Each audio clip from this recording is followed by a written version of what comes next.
Good afternoon and happy Thanksgiving to everybody who was celebrating over the past several days. It is November 27th, just after 1:30. We're here for the Planning, Housing, and Parks Committee. We have two items on our agenda. Some people are here in the audience for our second item, but we're going to start with our first item. We have the Department of Housing and Community Affairs here for an update on common ownership communities, which I appreciate. I had requested this, and the committee had asked for this in the aftermath of the bill that we took up to see how it was working. There have been some staff leadership changes in DHCA in this area and frankly in a lot of areas, and that is still ongoing, which we appreciate. But this is an opportunity to address our common ownership communities. We have a presentation, so I'm going to invite our colleagues from DHCA up to the table. We'll start with the presentation and then open it up to colleagues and myself for some questions. If Mr. Mia and council staff, if you want to lead us into this, and then we'll turn it over to our colleagues in DHCA. Absolutely. Good afternoon. The staff packet before you has some background information, mostly from the OLO reports that last looked at this issue more comprehensively back in 2015, 2019. The packet also includes a memo from DHCA that describes some of the changes and recent issues they've been having with the office and with the commission overall. So at this point, I can turn it over to Mr. Espin to discuss more about his memo. Yes. Just hit your button real quick there. Icon. And welcome. Thank you. Good afternoon, council members. How are you? So yes, I actually prepared a 6-page memorandum just to provide some general information, some of it that you may already be aware of, just about the background, the operations, and then obviously also information about the commission and how the commission is intended to operate there. So I came on board here come February of this year, so a little bit under a year, together with a new investigator that came on board just about the same time. So DHCA's has brought on board 2 new staff members onto the Office of Common Ownership Communities, which is one of the recommendations by OLO when it came to staffing and resources. So we've seen some significant improvements there on operations. But at the same time, we also have identified some challenges that we also encounter as part of our daily operations there. So I'd be happy to start wherever you guys would like me to intervene. I have some pressing issues that I also like to bring just to put on your ears about concerns that I get from constituents that contact my office that has to do with some of the inquiries for today's agendas. So whenever you guys are ready, we can also dive in a little bit into that. We're ready to go through what you're ready for. Why don't we go through what you've presented? Absolutely. I think if you could take about 20 minutes to go through what you've presented, and then we'll turn it over to questions. I just want to note, as you're gathering yourself, we have 153,000 individual units, as is noted in the packet, that are under control of common ownership communities. This is a very important issue to a lot of our residents. I say a lot. I live in a common ownership community myself, and I ran for county council because I didn't have the political skills or, frankly, the stomach to run for board of my common ownership community. It is a very difficult job, very challenging, very local. In the most emotional and personal of senses. And so, just want to first acknowledge everybody who volunteers to do these very difficult and challenging jobs, and appreciate the fact that we have, frankly, an army of volunteers that are serving their individual communities and neighborhoods. And it's not lost on us how important that is and how challenging that is. About a third of our residents, 340,000 residents, live in these communities. So these jobs are very important, and to many people, they have as much impact on their day-to-day as we do, oftentimes. And there are challenges that come with that. There are policy questions that come with that. There are concerns that come with that, but it's not lost on us the willingness to volunteer and to commit, and some of the work that the common ownership community department and office within DHCA, where changes were needed, where concerns have been raised, and we look forward to hearing about that, to acknowledging those challenges, because there have been some serious challenges that we need to overcome, and talking about both acknowledging them, but also what you're doing to address them specifically. I think that would be most helpful to us here today. So with that, I'll turn it over to you to walk us through various items. Thank you very much, Councilmember Friedman. And you are correct. About 40% of the Montgomery County housing stock is common ownership communities, right? So it's been a growing population that desire to live in common ownership communities. In addition to that, it's a very popular concept across the U.S., where we're seeing a lot of new developments occur not only here at the county, but across the U.S. So it's not going anywhere. It's here to stay. It's here to stay for good. But there are some communities that have been established for over 40, 50, 60 plus years, whether they're in a condominium regimen or a housing cooperative regimen or an HOA regimen, that do come across challenges from time to time. So there is, just as you said, it's also a very challenging atmosphere when it's a volunteer-based led, right? So a lot of these governing bodies are made out of volunteers that have made a commitment with their community members to actually govern the affairs of the community associations. Sometimes those affairs are very complex in nature when they are also your neighbors. So there is a lot to be said to acknowledge the volunteer services, but also this is why the agency was created and put in place, because they do not come with a training booklet to manage or observe or govern their community associations. They're given covenants and conditions and restrictions when they first purchase their home, right, which has a lot of information, but a lot of it is also left to interpretation.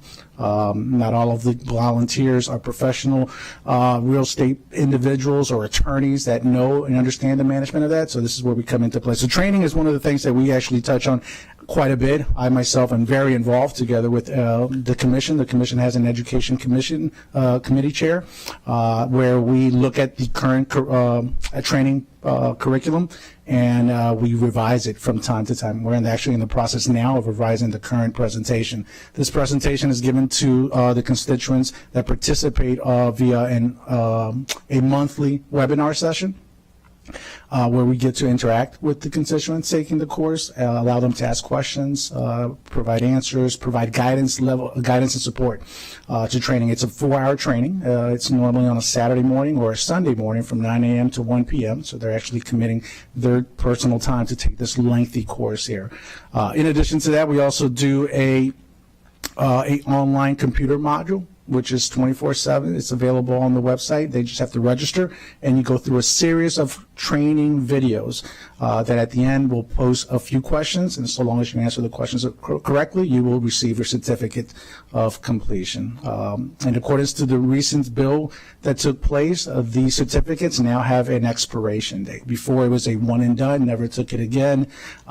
So we didn't see a value in not retaking the course, because just as laws change, ordinance changes, just things within the common ownership communities also tend to change, right? So this is our opportunity to provide best practice for a lot of these common ownership communities as part of the training. The training is well received by the constituents. We get a lot of good feedback. It's just getting the word out to the community members to take the training, to know that the training is available. It's one of our challenges and our targets. So we do utilize the county's platform for communication, and as part of that communication, we also remind the board members that this information, this training is available, but is also required. So we're seeing a little bit more of an upstick on the training representatives that are signing up and taking these courses. It's not a significant spike, but it's gradual. I think the word is still getting out there that this bill, this amendment went into place, and that it's also a requirement. So we continue to work with that. In conjunction to that, obviously we run a robust dispute resolution process, right? Not every common ownership community governing body will see eye to eye on a lot of issues that come before them on many different aspects of things. So we encourage the communities to work with their community members to discuss their disputes and try their best to resolve their disputes and internal.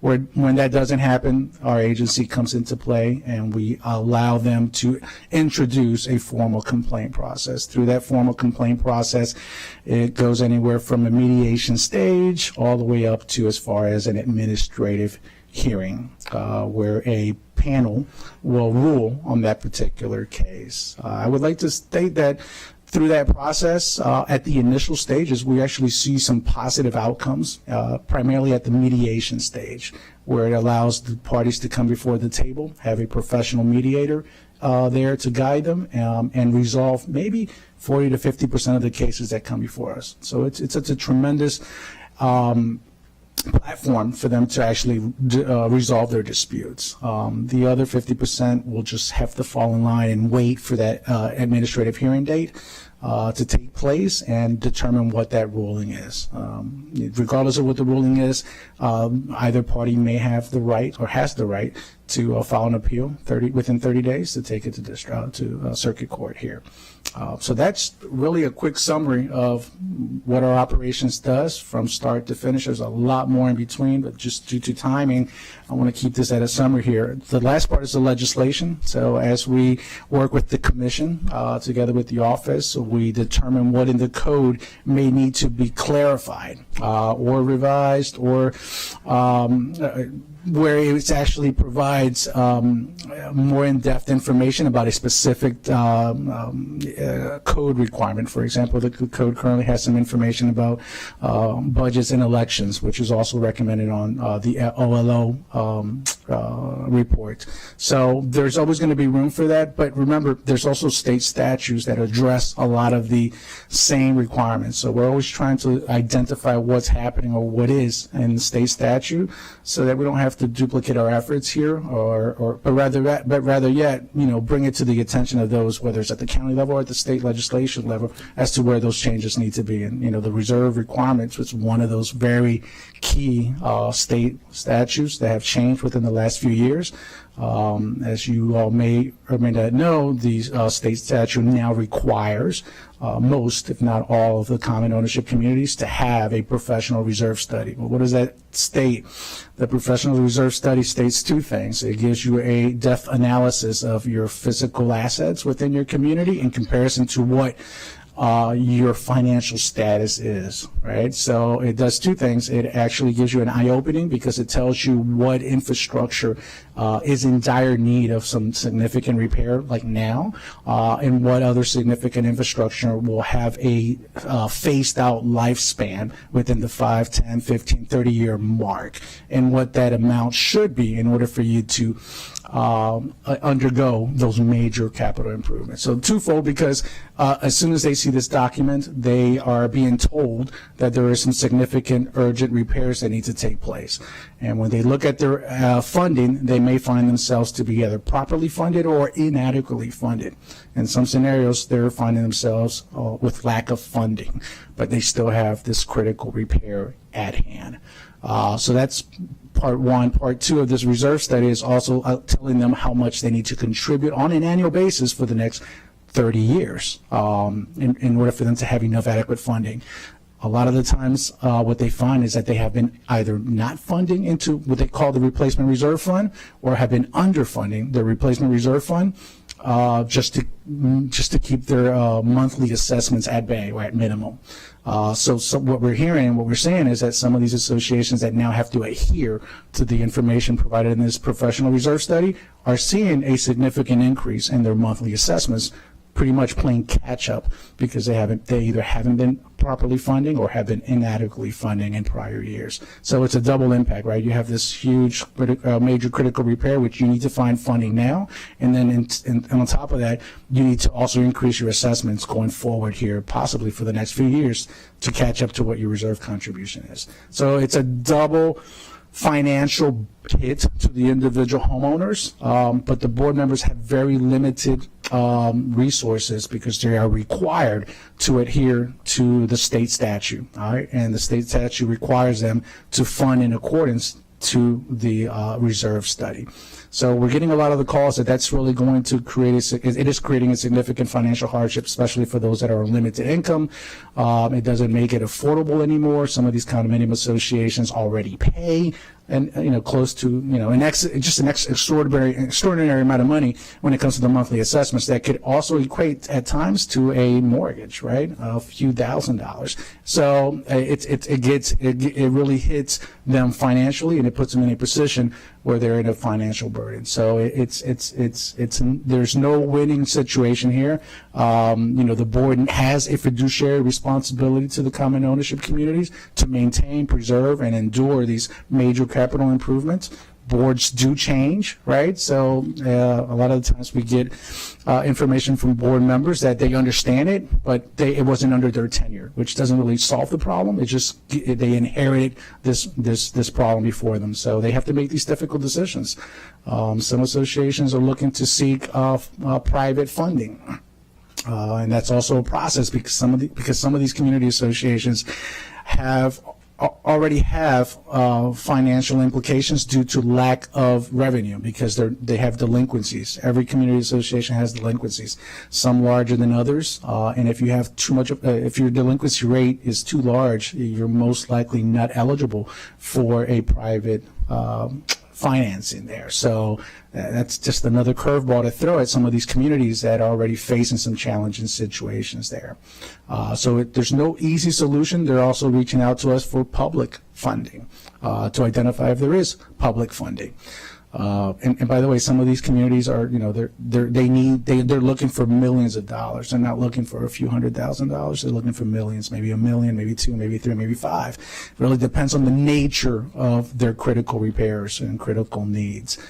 So it's very, very challenging to try to help and navigate and resolve. A lot of the times they have to go back to their budget and identify where they can cut some expenditures. With today's market and today's inflation, that alone is becoming very, very challenging there. So they are finding themselves with a scenario where it's, they're imposing something called special assessment, which is a one-time fee that's going to be applicable to all owners to try to recover some of the funds in addition to their monthly fees, right? And sometimes those monthly assessments can be anywhere between $10,000, $20,000, $30,000, right? That will go against their account, depending again on the critical needs. So, it's not only your monthly assessment anymore; it's your monthly assessment plus this special assessment. So, so that again, that poses a significant financial burden for some of these common ownership communities. On the flip side, it was a good thing to adopt, the reserve requirements into the Maryland state legislature because a lot of homeowners a lot of common ownerships that find themselves in this situation is because they did not practice financial fiduciary obligations and duties for their community associations.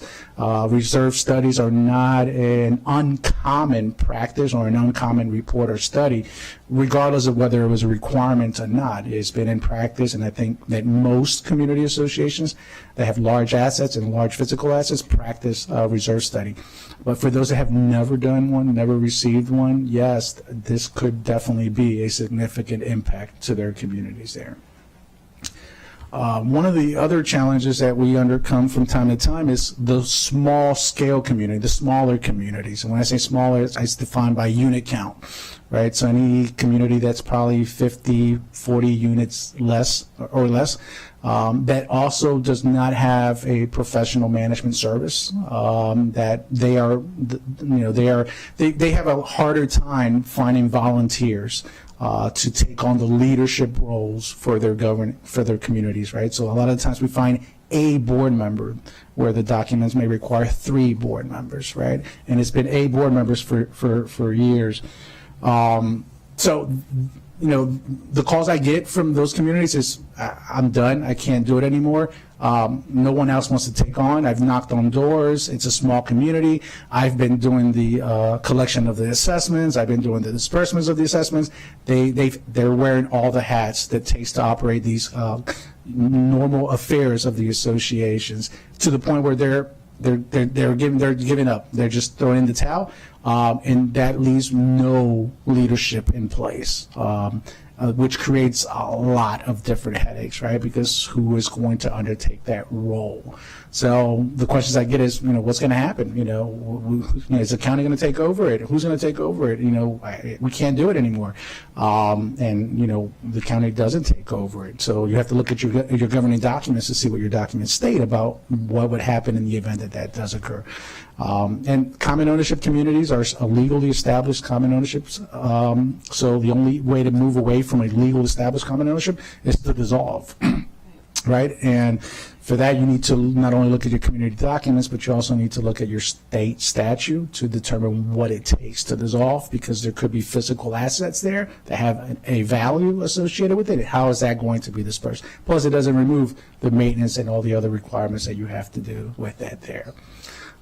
So that intel, hopefully in summary, just kind of encompasses pretty much what I've endured here within the last 9 months of coming here to manage the unit of Office of Common Ownership Communities. There's a lot more in between, but I think I've kind of spelled a lot of that in my report and just highlighted some of that here today. So I'm happy to take any questions. Appreciate that. Thank you. So I want to you focus quite a bit on state requirements and changes to state requirements, some of the natural challenges facing common ownership communities that are not unique necessarily to Montgomery County or to your office, but are challenges nonetheless and things that you have to navigate through. I'd be interested to talk a little bit about what changes have been made. There were 2 OLO reports, previously 2019 and I believe 2015.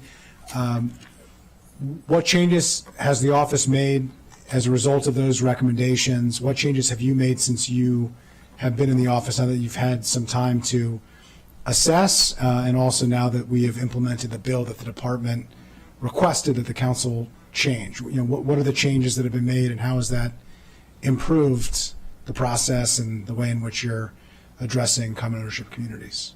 Absolutely. So one of the recommendations from the OLO report from 2015 identifies the allocation of resources that we require for the commission, which we touched on briefly on. So we have brought on some additional staffing, right? And that alone has improved a lot of the overall operations that we have there. So adding a new investigator with the amount of caseloads that are coming in is definitely and significantly helpful there.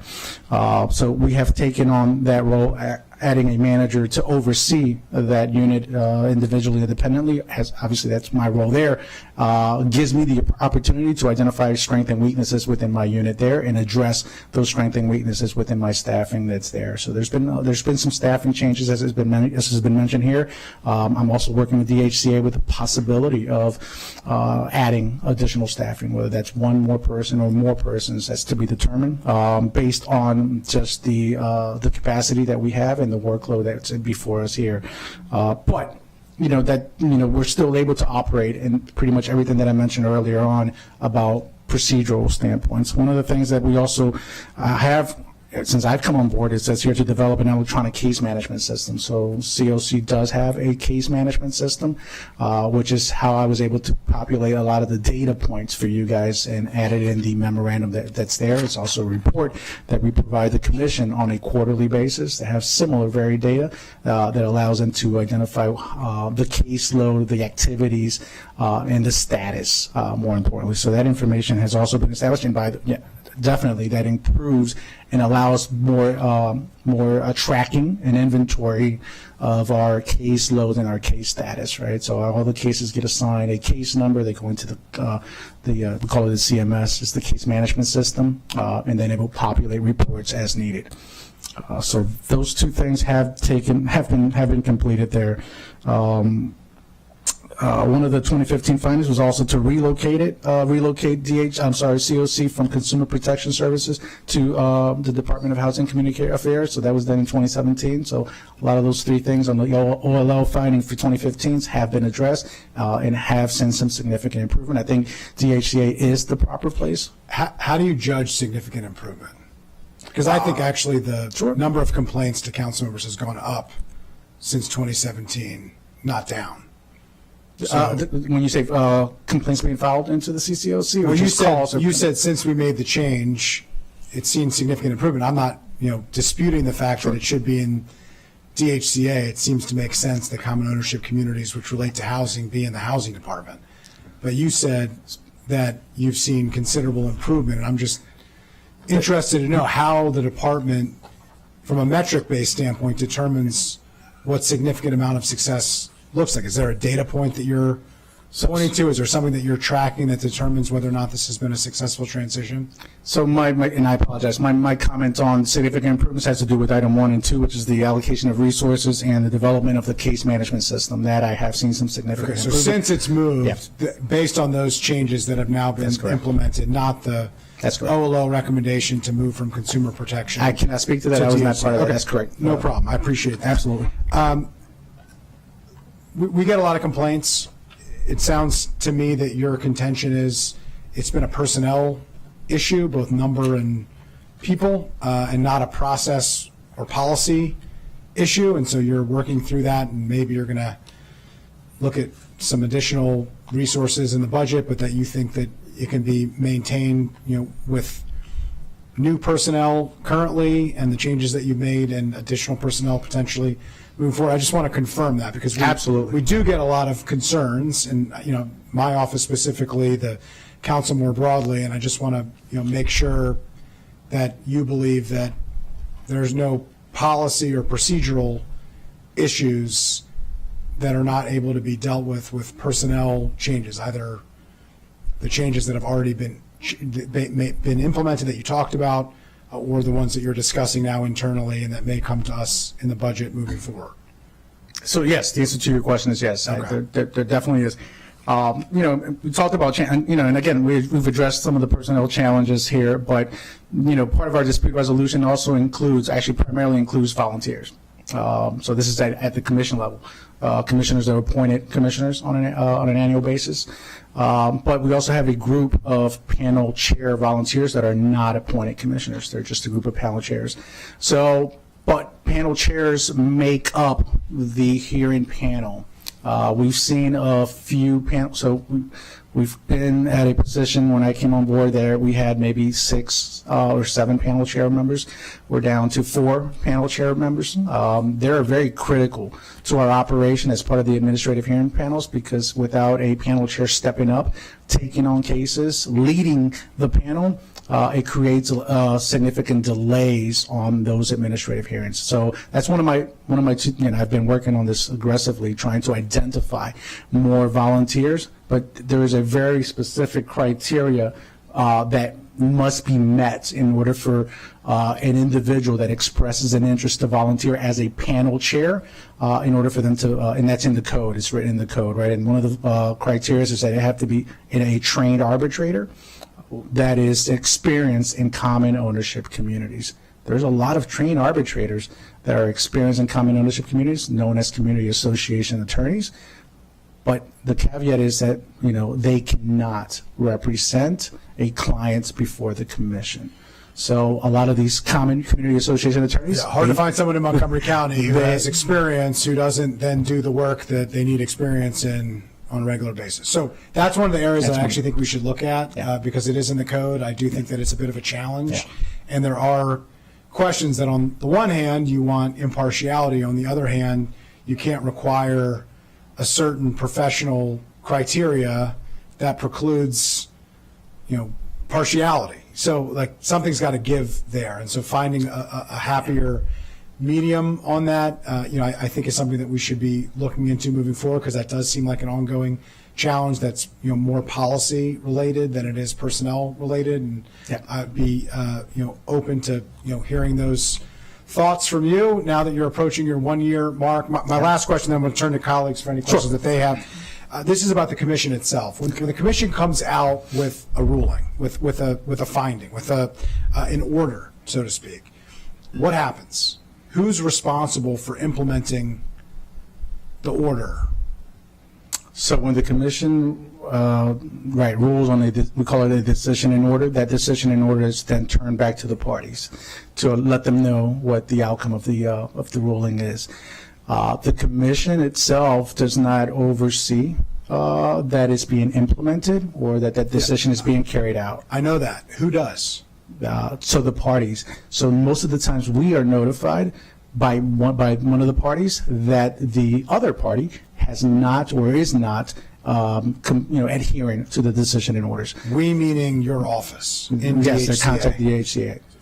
And then who is responsible for either a violation of an order or somebody not following through on an order?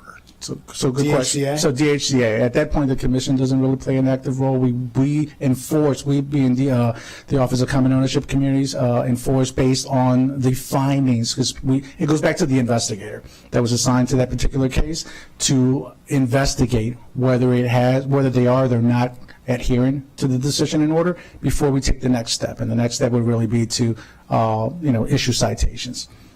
And per code, the citations are, monetary infractions of $500 per offense, and I think $750 per repeat offense. How many of those violations, Since I've been, 500 and 750, have been issued? since I've been here, zero. Zero. That's also something that we're So working is on. anybody enforcing? I mean, this, I just so you question. know, like, Yeah. we've talked about everything else but this. This is one of the main areas of frustration that we hear about. It's less about the commission itself. It's about what happens after the commission makes a determination. And then there's really nobody who's following up. And you've effectively reinforced that concern that if zero citations have been issued, either everybody is following every order of the volunteer Commission on Common Ownership Communities, which I'm a little skeptical of, or we're just not really enforcing it. And that's a department issue, not a Commission on Common Ownership Communities challenge. So if I could give you a charge for moving forward, hone in on that. Focus on that, because that is a key area that has caused quite a bit of frustration among many people.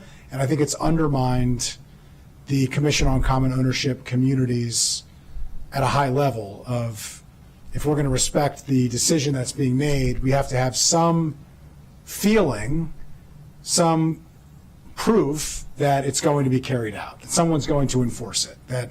And I'm not saying that we need to be issuing $500 and $750 citations to common ownership communities that you talked about earlier are already financially strained in many cases, but there has to be some enforcement mechanism, or else there really isn't a purpose to the findings themselves. So if you could really hone in on that, really focus in on that, I think you have, based on your response to that question, really honed in on a real concern that people have, and I think it's one of the main areas that we're getting consistent questions and frustration about to my office specifically, but also I think to other offices on the council.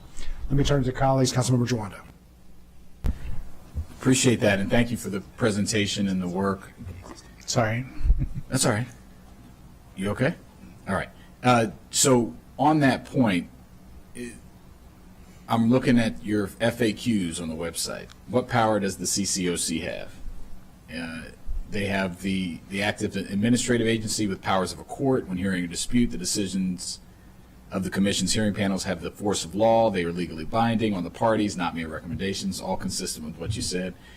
Now here's the part where I'm a little confused based on Council Vice President Friedson's line of questioning. If a party does not obey an order of the hearing panel, the party is in violation of county law, and the commission staff can initiate a lawsuit in court to enforce the order and to obtain fines of $500 per day as a penalty.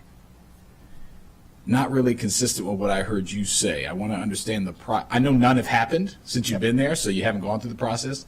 But what is the process? Is the process that the commission staff initiate a lawsuit in court to get the permission to initiate those fees, or do you have the ability to put that's because what this says is that you have to go to court first to enforce the order before you can do a citation or a fine. So what's correct? So I have yet to encounter a situation where I have personally been involved in the citation but I've been, I've been told, and we're actually in the process now, where we have initiated this process that starts with filing a citation, and what that process is, I can't walk you through it, but Typically, excuse me, Nathan Bovell. You turn your mic off. Yeah, sorry. Nathan Bovell, the Chief of Community Development for DHCA. Whenever whether it's Ramon's division or code enforcement or Office of Landlord and Tenant Affairs, when they issue a citation, all of those have to be adjudicated through the court system. Right. They will issue the citation.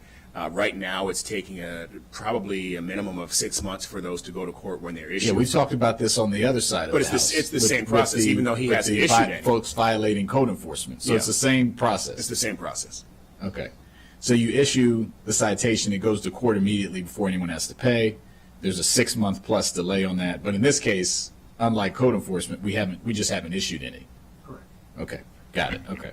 Correct. So you answered my question. It's the same process. So it'd be who's the staff on your staff that does that on DHCA? Who would be the ones, if you did want to issue citation, who does that?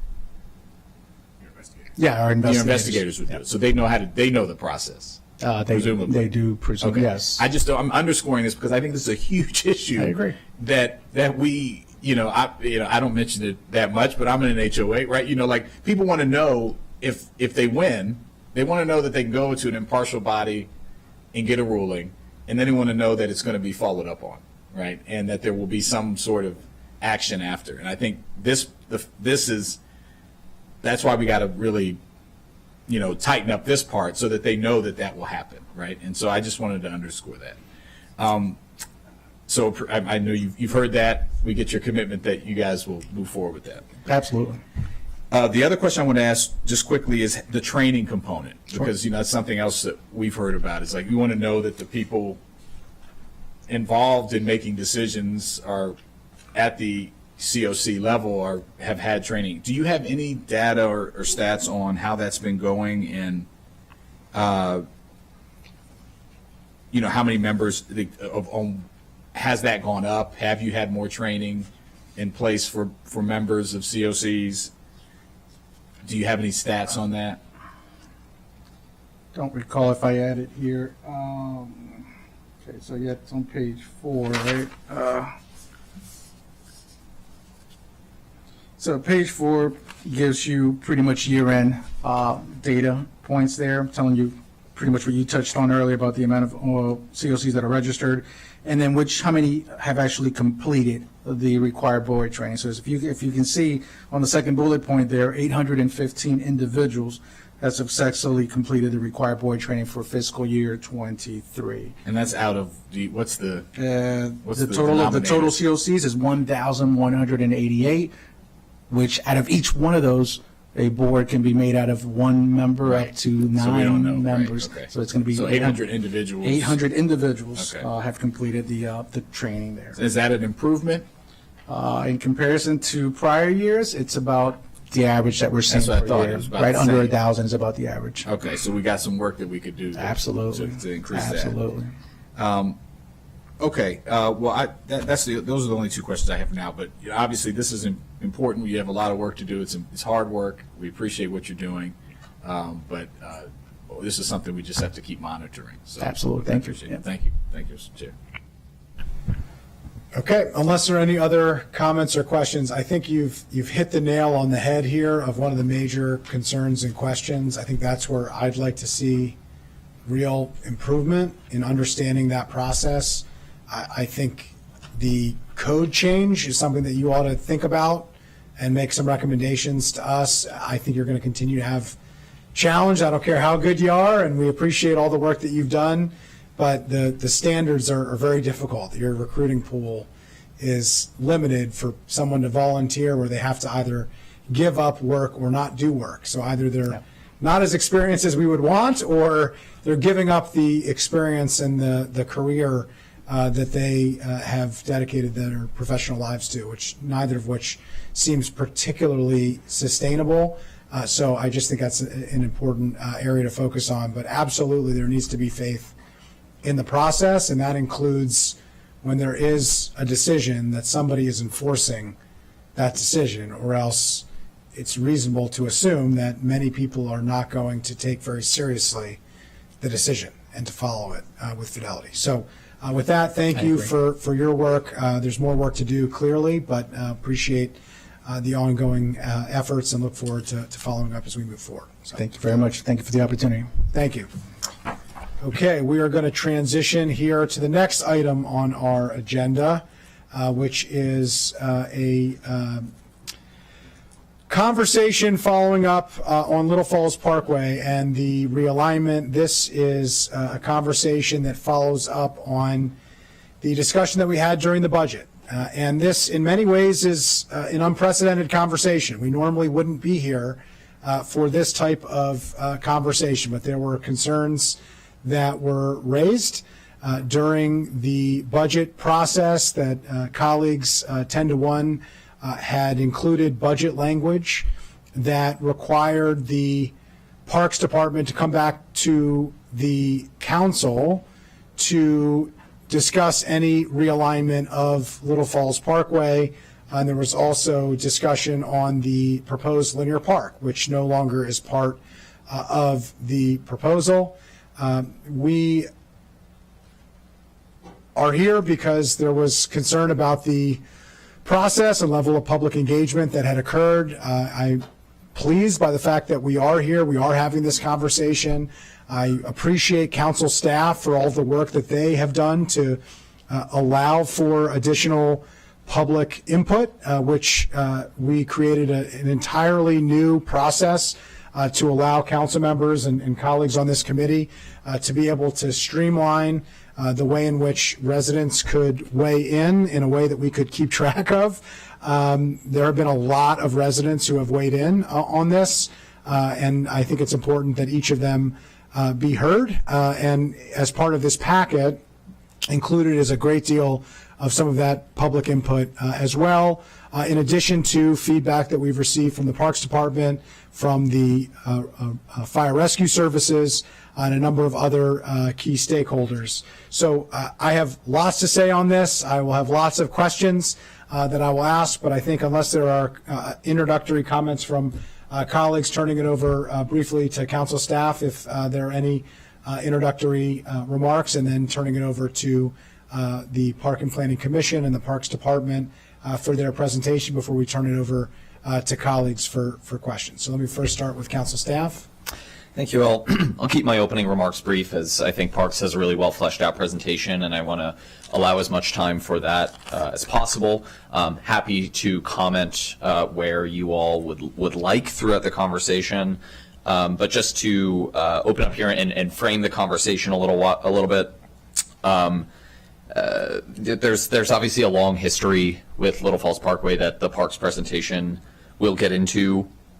But I think we can consider this process having occurred in 3 main steps to get us to the point where we are today. The first was after the tragic death of Ned Galen crossing Little Falls Parkway and the Capitol Crescent Trail. Parks initiated a safety blitz, which concluded in constructing as well as with other sort of actions, included the construction of an interim road diet closing off 1 lane in each direction between Arlington Road and Hillendale Avenue. Throughout that period, Parks monitored how that turned out, and looked at other alternatives for future development. But then the COVID-19 pandemic changed the conversation by initiating, as was done throughout the county and throughout the region and throughout the country, an open parkway program implemented on Little Falls Parkway, in which the entirety of the road was closed off during certain periods to allow folks to get outside. Community members saw during this time that there were vehicles that were diverted from the parkway due to its closure onto neighborhood roads. And so to address that concern while preserving safety benefits, Parks, through 2 phases, and this is sort of the third element in where we are today, implemented temporary pilot phased road diets, the specifics of which they will get into in a moment. I'd also like to provide some context for this conversation in the various plans that are applicable to this, to Little Falls Parkway. The West Bard Sector Plan, while it does not cover this stretch of Little Falls Parkway north of Dorset Avenue, it does cover Little Falls Parkway just south of Dorset Avenue, and plans for that road along that stretch to be 2 lanes in the future, 1 in each direction, and a 35-mile-an-hour speed limit, mostly due to low projected capacity or need for capacity on that stretch of roadway. Master Plan on Highways and Transitways addresses the area just north of Arlington Road, which just north of the area we're considering here, again, which projects and plans for that stretch also to remain 2 lanes with 1 lane in each direction. There are also taken together, this means that this section of Little Falls Parkway between Arlington Road and Dorset Avenue is the only portion of Little Falls Parkway that is currently 4 lanes, 2 lanes in each direction, and is not planned to change in that regard. On a broader scale, the pedestrian master plan and bicycle master plan call on parks specifically to address Vision Zero goals by implementing traffic calming, increasing pedestrian and bicyclist access to parks, and trying to preserve as many of the benefits of the Open Parkways program as possible going forward. Obviously, this also relating significantly to the Vision Zero 2030 action plan, which again calls out parks specifically as a partner in creating separated low-stress bicycle facilities and shared streets throughout the county. Also worth grounding this conversation in Thrive Montgomery 2050, which calls on all county agencies to convert existing traffic lanes and on-street parking to create safe space for walkways, bikeways, and street buffers with landscaping and street trees in a manner consistent with other county policies. Now, certainly this is a broad goal, but thought it might be worth mentioning as we consider this specific measure as well. I'll briefly touch on the transportation analysis done by parks, although they will get into that in more detail. Traffic studies conducted in July 2022, September 2022, and December 2022 all showed a substantial decrease in weekend traffic volumes on neighborhood roads throughout the Kenwood community. This compared to the baseline of the Open Parkways program when Little Falls Parkway was closed.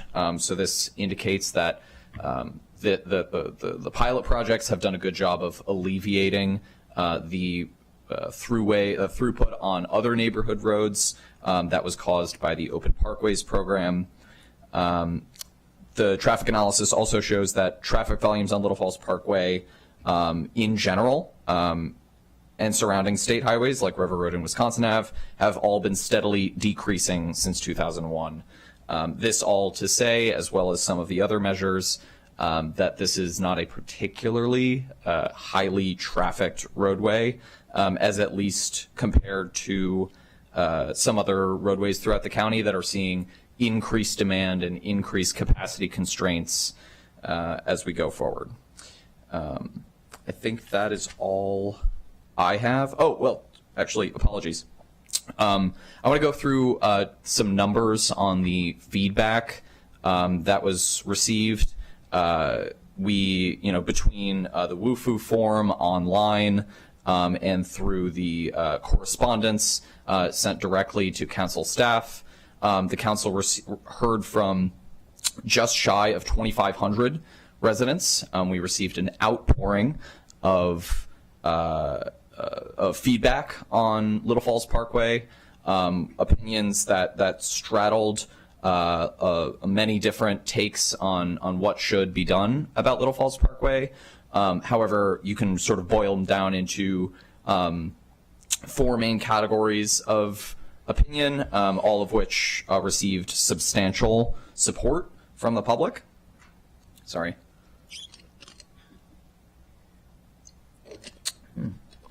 The first being the planning board recommended and approved outcome, which is the current condition where you have 2 travel lanes, 1 in each direction, on the east side of the median. Apologies. The second being the council requested alternative, which is 2 median separated vehicle travel lanes, 1 on each side of the median. A third being a particularly common community recommendation outside of the ones we're considering now, which is to preserve the road diet between Arlington Road and Hillendale Road while preserving the 4 vehicle travel lanes south of Hillendale Road. to Dorset Ave with the existing median. So this alternative being similar to the intervention that was done through the safety blitz in 2017. And then as well, we received significant support for returning to pre-2017 conditions of 4 lanes, 2 travel lanes in each direction, sort of reversing the decision of the road diet entirely. Council action here, as highlighted by Councilmember Friedson, is to recommend a sort of position that the council should take for then consideration by the full council following. Okay, let me turn it over to the chair of the Park and Planning Commission, who then can turn it over to the Parks Department. You've gone through some of their presentation for them, it seems like, but we'll let them go through their presentation themselves. Yeah, I'll be very brief and Thanks. turn it over to Director Riley. So, good afternoon. I'm Artie Harris, Chair of the Planning Board.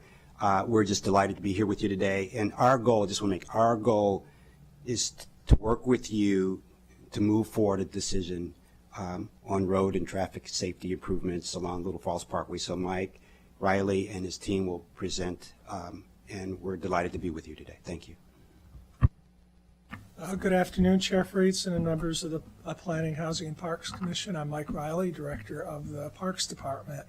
I thought I'd start this afternoon with a quick summary of how we got to this point, and then turn it over to my team to give a more thorough presentation with a little bit more history and justification for the recommendation from the Parks Department that's in front of you. So as you know, we launched the Open Parkway program in April 2020 at the onset of the COVID-19 pandemic.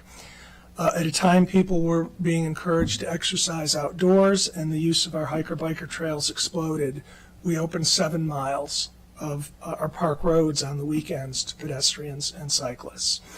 All 3 open parkways were highly popular, including Little Falls Parkway, where our counters counted over 2,000 users, or 2,000 trips, I should say, on peak days, on weekends. However, in 2022, we became aware of an unintended consequence of closing Little Falls Parkway to cars on the weekends, in that drivers were cutting through neighborhood streets, particularly in the Kenwood community. In brainstorming on a solution that would mitigate the cut-through traffic, my fellow engineers and I had a strong belief that the 4-lane section of Little Falls Parkway was over-engineered when it was built in the 1950s, and that it could handle traffic volume as a 2-lane road, just like our other parkways, Sligo Creek Parkway, Beach Drive, and this existing southern part of Little Falls Parkway. If we were correct on our assumption, it would provide the opportunity to preserve the open parkway experience and eliminate cut-through traffic in the neighborhoods. I decided to test our assumption with the piloting of the performance of Little Falls Parkway between Dorset Avenue and Arlington Road as a 2-lane road, and by every measure it passed the test from a traffic perspective. Since Little Falls Parkway was no longer being closed to traffic on the weekends, the cut-through problem in Kenwood was solved in June of 2022. When publicly announcing the pilot projects, I also proposed the idea that the open parkway experience on Little Falls Parkway could be enhanced and expanded to create a permanent 7-day-a-week linear park on the 2 lanes of pavement that would no longer be needed for traffic.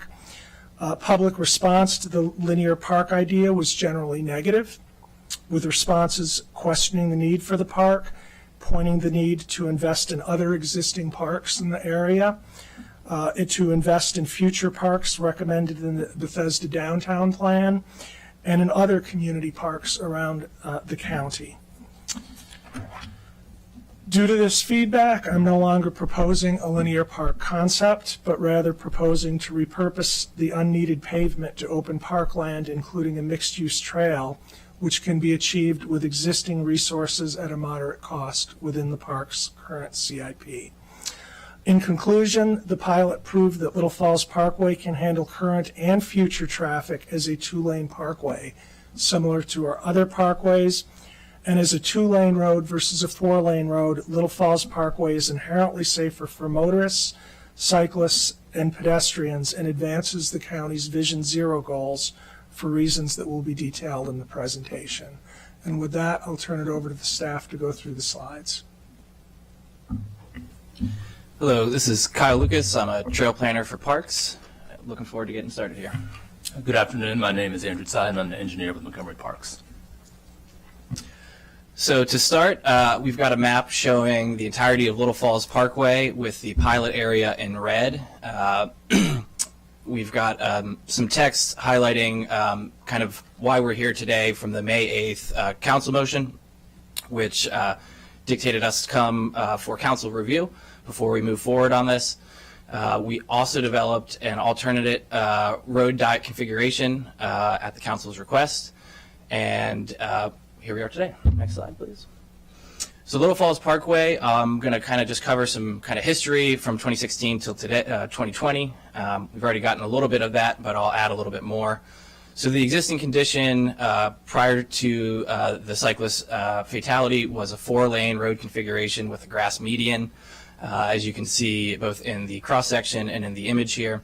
This 4-lane configuration tends to lead to higher speeds and what's called a multiple lane threat scenario, which is essentially as an outside lane is stopping for a pedestrian or cyclist to cross, that car obscures the view of other drivers on the inside lane.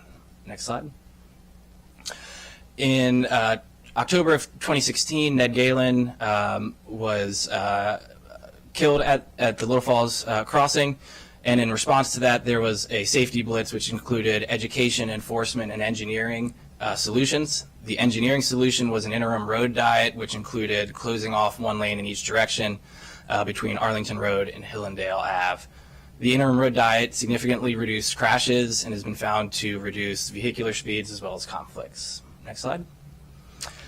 A little history on kind of after that, from 2018 through 2019, Parks led a facility planning process which included 2 public meetings as well as an open town hall. In June 2019, that facility plan was presented to the planning board, which ultimately rejected Parks' recommendation to make the road diet permanent 4-1 and asked that Parks study shifting the crossing to the signal at Arlington Road, as well as removing the road diet and returning the road to 4 lanes total, 2 in each direction. Following this vote, the T&E committee wrote to the planning board expressing concern with this decision on Vision Zero principles and calling the decision alarming. Next slide. Following that, the planning board voted to delay the project to realign the Capitol Crescent Trail and for Parks to add a raised crossing and maintain the interim road diet. A few months later, in May of 2020, the County Council removed the project from the CIP entirely with the interim road diet being maintained. Next slide. So a little background on the open parkways. We've heard a little bit about that. When it was originally launched in April of 2020, it was launched from Massachusetts Ave all the way to just north of Arlington. It was suspended in the winter months for operational reasons in November of 2020 and was reinstated in March of 2021 with a reduced limits from River Road north to just north of Arlington. So as Mike was highlighting, the open parkway had the unintended consequence of increased cut-through traffic throughout some of the adjacent neighborhoods, as there was no access at all to Little Falls Parkway. In this graph here, you can see the Saturday and Sunday volumes are much higher than the weekday volumes, kind of highlighting that. We coordinated with MCDOT and other partners on this and conducted a pilot for 2-lane traffic and 2-lane open parkway. We found that the removal of the weekend closures decreased the cut-through traffic. It also provided a 24/7, essentially an open parkway, was a cost-effective way to add additional park space and had lower operational costs. On the left, you can see an image of phase 1 of the open parkway, which was essentially retain the inside lane on each side with flex post buffers on the to separate from the outside lanes.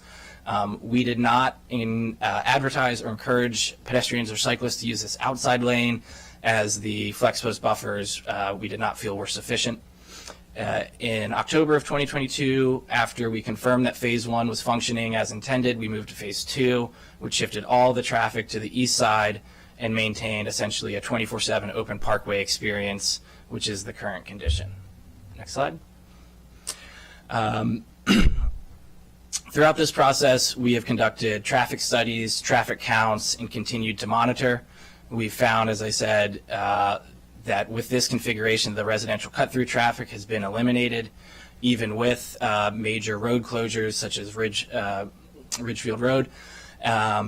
We found reasonable peak hour vehicular travel times and also confirmed the analysis that was included in the West Bard sector plan with the planning department that there is additional capacity all the way through the year 2045, including which includes all of the projected development.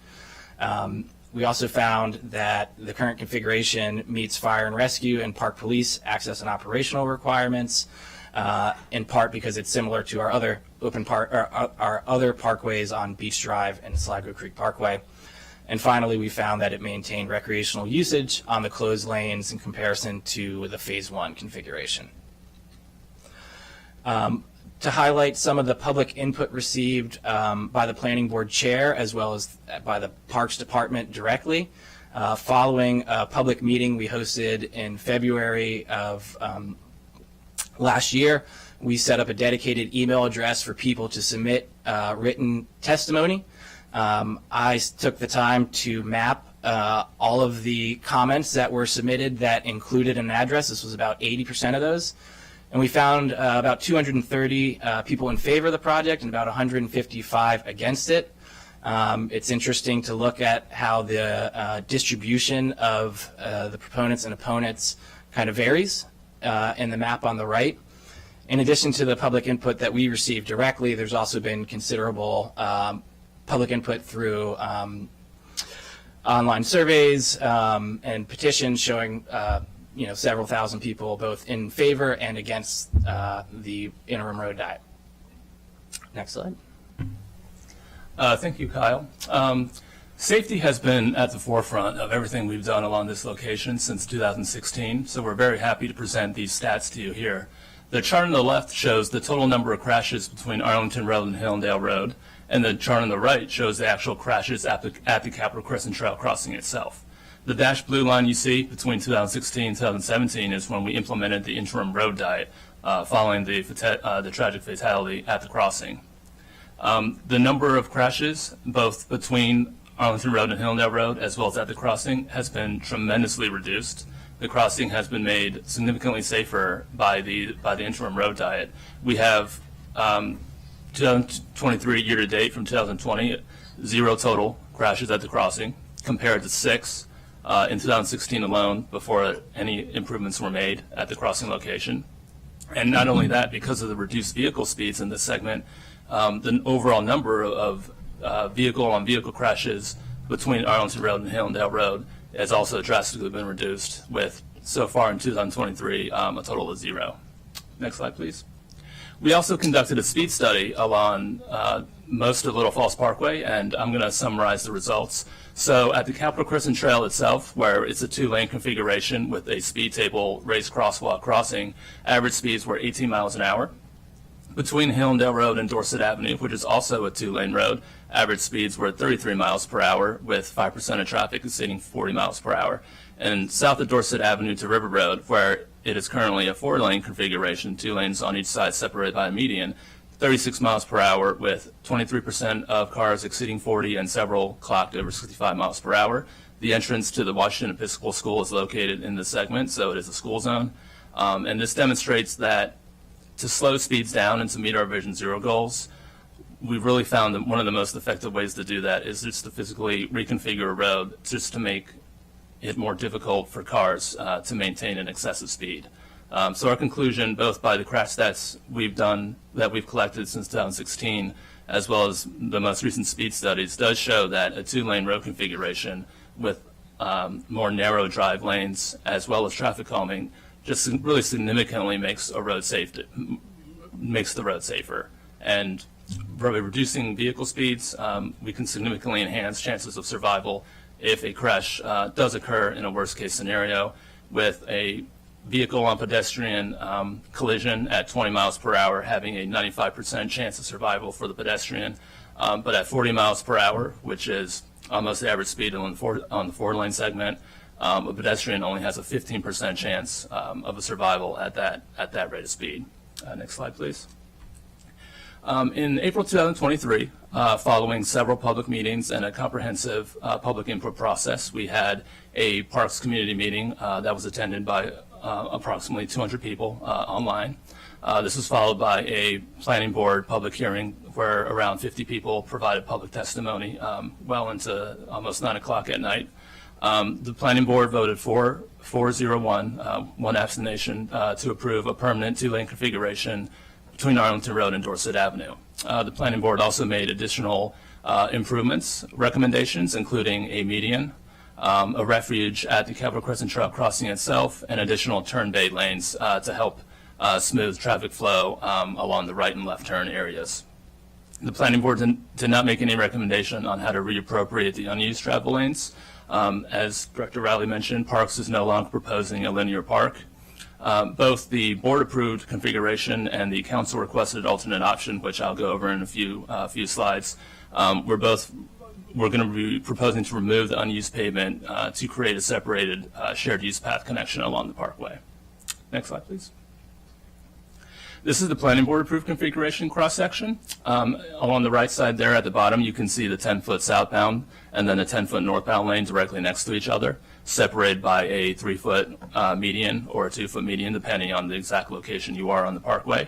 The existing median, which is an existing grass median, which is in the middle there, is approximately 16, 17 feet wide. It's going to remain in place as a grass median. And then on the other side, we're going to provide a new 10-foot shared use path connection, similar to our other park shared use trails. It's going to allow connectivity between north of Arlington Road all the way down to Dorset, parallel to the Capitol Crescent Trail, potentially providing some relief to one of the most crowded sections of the Capitol Crescent Trail. And then on the left there, the grass is the unused pavement that we are proposing to convert from asphalt to grass. That's going to provide environmental benefits in a stream valley buffer, and it's also going to meet the requirements of the Capra-Crampton Act. NCPC will conduct a federal review of any permanent improvements at this location in accordance with the Capra-Crampton Act requirements. Next slide, please.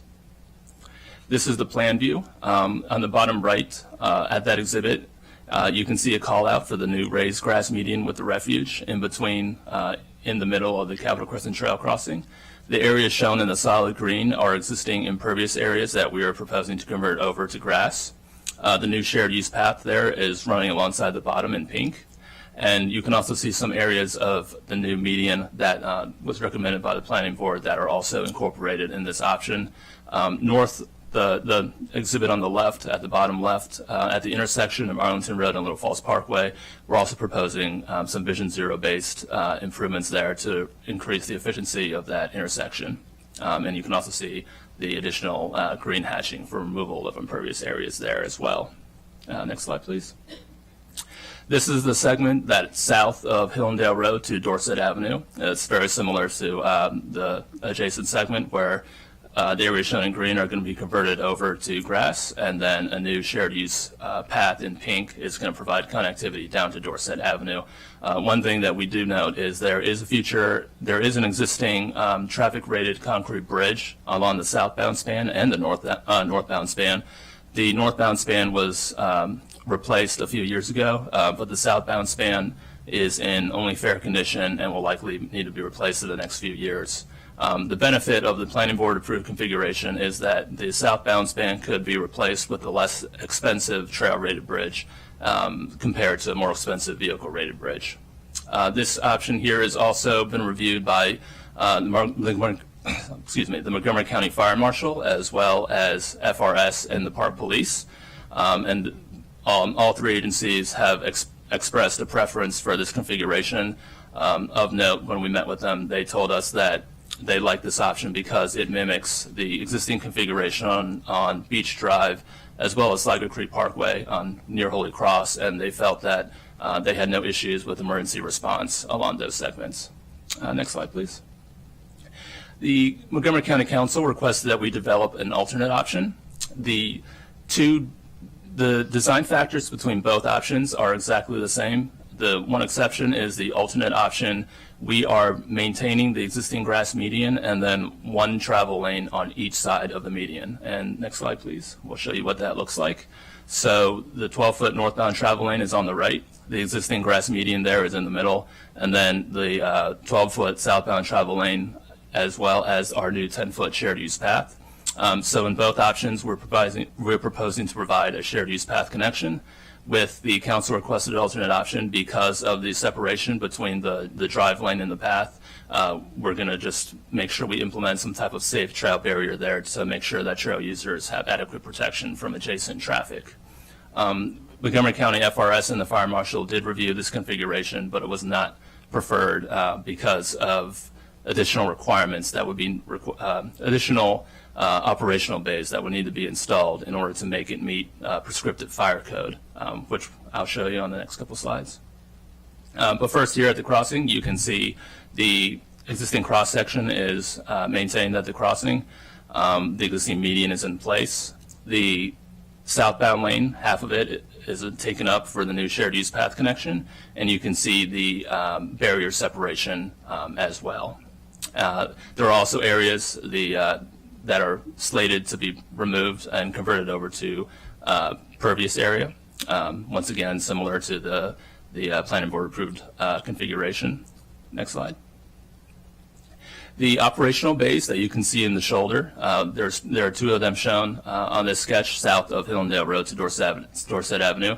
These are the emergency operation pull-off bays that were requested by the Montgomery County Fire Marshal in order to meet prescriptive fire code for this configuration. The reason being that because the travel lanes are separated by a grass median, there's actually a little bit less room for emergency vehicle apparatus to bypass vehicles as compared to the planning board approved configuration or compared to the existing 2-lane roads that we have throughout the county. Next slide, please. So we have developed cost estimates for both the options for the planning board approved configuration. This is just a Dorset Avenue, approximately $600,000. The council requested alternate option about $900,000. The main differences in the cost is because of the structural barrier that would be required for the council requested option to separate the southbound vehicle traffic from the shared use path, as well as the alternate option requires a little more relocation of some infrastructure and the emergency operational bays as well. Schedule-wise, the next step pending the council review would be that we would continue coordination with NCPC. That process is under their purview, but we believe that the planning board approved configuration, 12 to 15 months to construction, with the council requested alternate option, 24 to 30 months to construction. Next slide, please. So our recommendation is to approve the planning board approved configuration. It was vetted by the Montgomery County Planning Board after a full community outreach process, which included 2 public meetings, as well as an open town hall and an opportunity, several weeks of collection of hundreds and hundreds of emails and other written correspondence.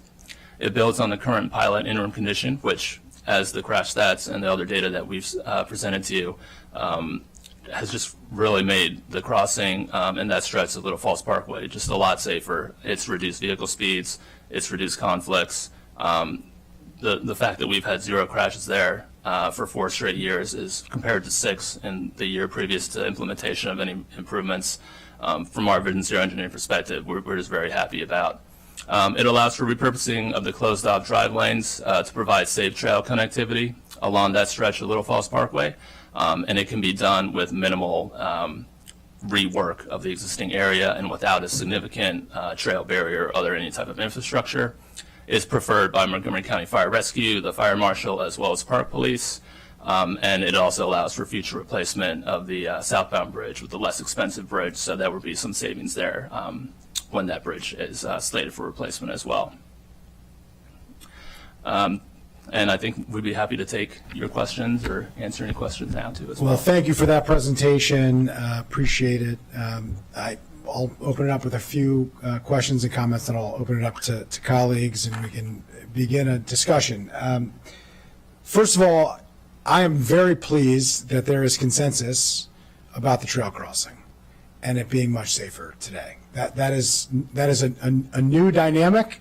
relatively. There is, fairly broad agreement on that. We saw that in the responses, as you heard from council staff and is referenced in the packet. I think that's important.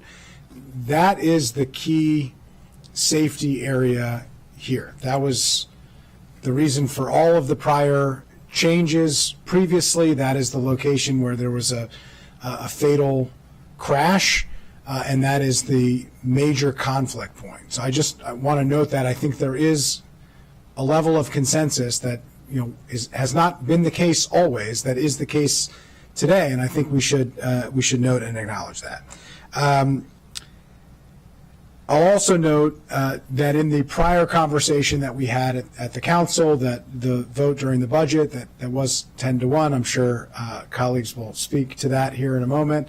There was overwhelming comments and support about a road diet in general. So I think that's important to note as well. That was part of the conversation and the focus on safety, which has been my priority from the beginning. It hasn't been about a linear park. It hasn't been about repurposing of roadway. It has been about safety. And today, really, the discussion is what is the most reasonable, most safe way to go about this stretch of roadway. And that is a significant improvement from where conversations have been in the past. I think everybody deserves some acknowledgement of that. I think there has been some reflection of acknowledgement of those dynamics, and the trail crossing is safer, and the data does show that. I think the question is whether moving it to one side of a median significantly improves safety,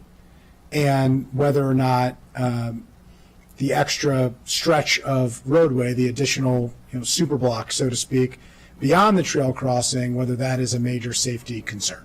Those are legitimate issues. Those are things that we should discuss, but I just want to make sure that we're kind of all on the same page here. So the first thing I want to just highlight and talk about a little bit is the Montgomery County Fire Rescue Service. Is there anyone here from Fire Rescue Service? I just want to check before we proceed. I don't see anybody. So this was referenced in the presentation. There was a memo from the Fire Rescue Service that talked about the preference similar to Sligo Creek Parkway and other parkways, and that being preferred. It was very direct and very specific that it supported the Parks and the Planning Board recommended option. Subsequent to that, I'm not sure if you're aware of this, at a very late hour leading into the Thanksgiving holiday on Wednesday, we become accustomed to late breaking memos, unfortunately, from the executive branch. The county executive submitted his own memo, which spoke on behalf of the Fire Rescue Service. Now, the Fire Rescue Service reports to the county executive. I would have expected a memo updating the Fire Rescue Service position by the Fire Rescue Service and not necessarily by the county executive, but that notwithstanding, I have to assume that the Fire Rescue Service in the executive branch that reports to the county executive has a view that is consistent with the county executive, although we don't have a memo that specifically says that. We have a memo from the county executive that states what he believes the Fire Rescue Service position is. And essentially in that, just to make sure we're framing the issue fairly, in that memo, the county executive, among many other things that were said,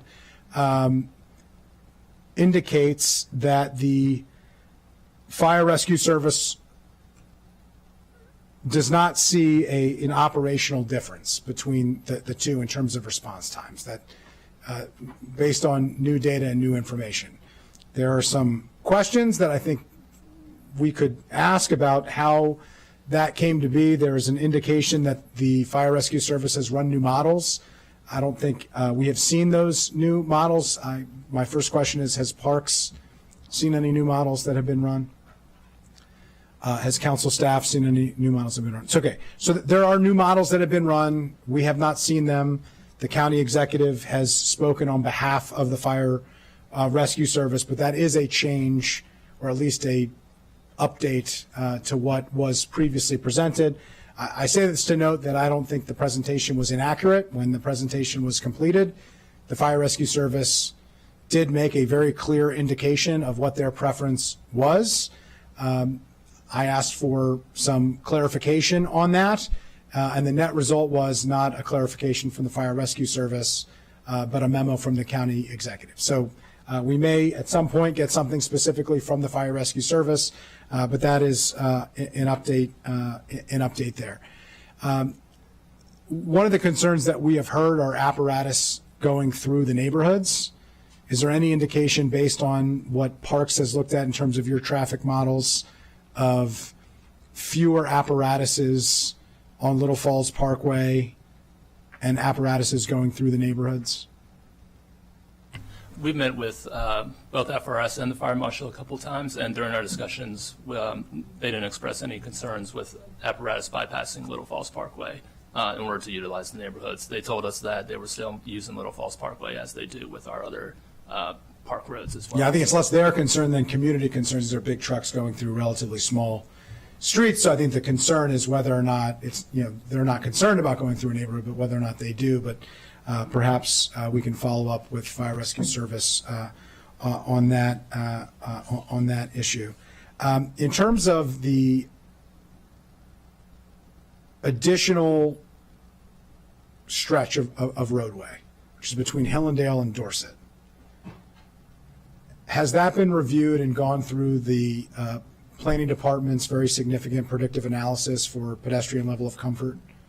So the planning department has done significant work in addressing roadways on a database, in a databased way to focus on, where are the areas that have the highest level of need based on safety. Do we have an understanding based on this stretch, the trail crossing aside, that stretch, which is the pre-pandemic condition, but the additional stretch between Hillendale and Dorset, has that been run through that predictive analysis, and do we have a determination of the ranking, so to speak, of the safety needs?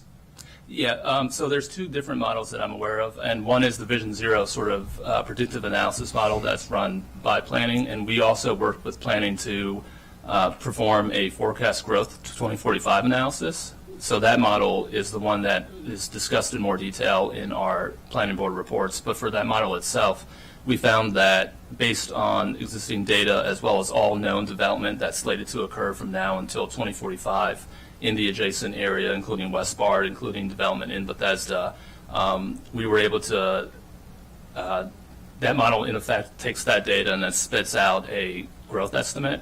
And then based on that growth estimate, we modeled where future traffic was going to look like in the year 2045. And we found that the road still had significant additional capacity for that type of traffic. Yeah, I don't want to correct you, but that's not necessarily what I'm asking. So there's two different aspects of planning that have been referenced. One is a question of, can the roadway in 2 lanes handle the growth? You have clearly said you believe it can, and the data supports that it can based on what you have from planning. Some have questioned that. I'm going to put that aside for a minute. My question is really focused on the work that planning has done on safety.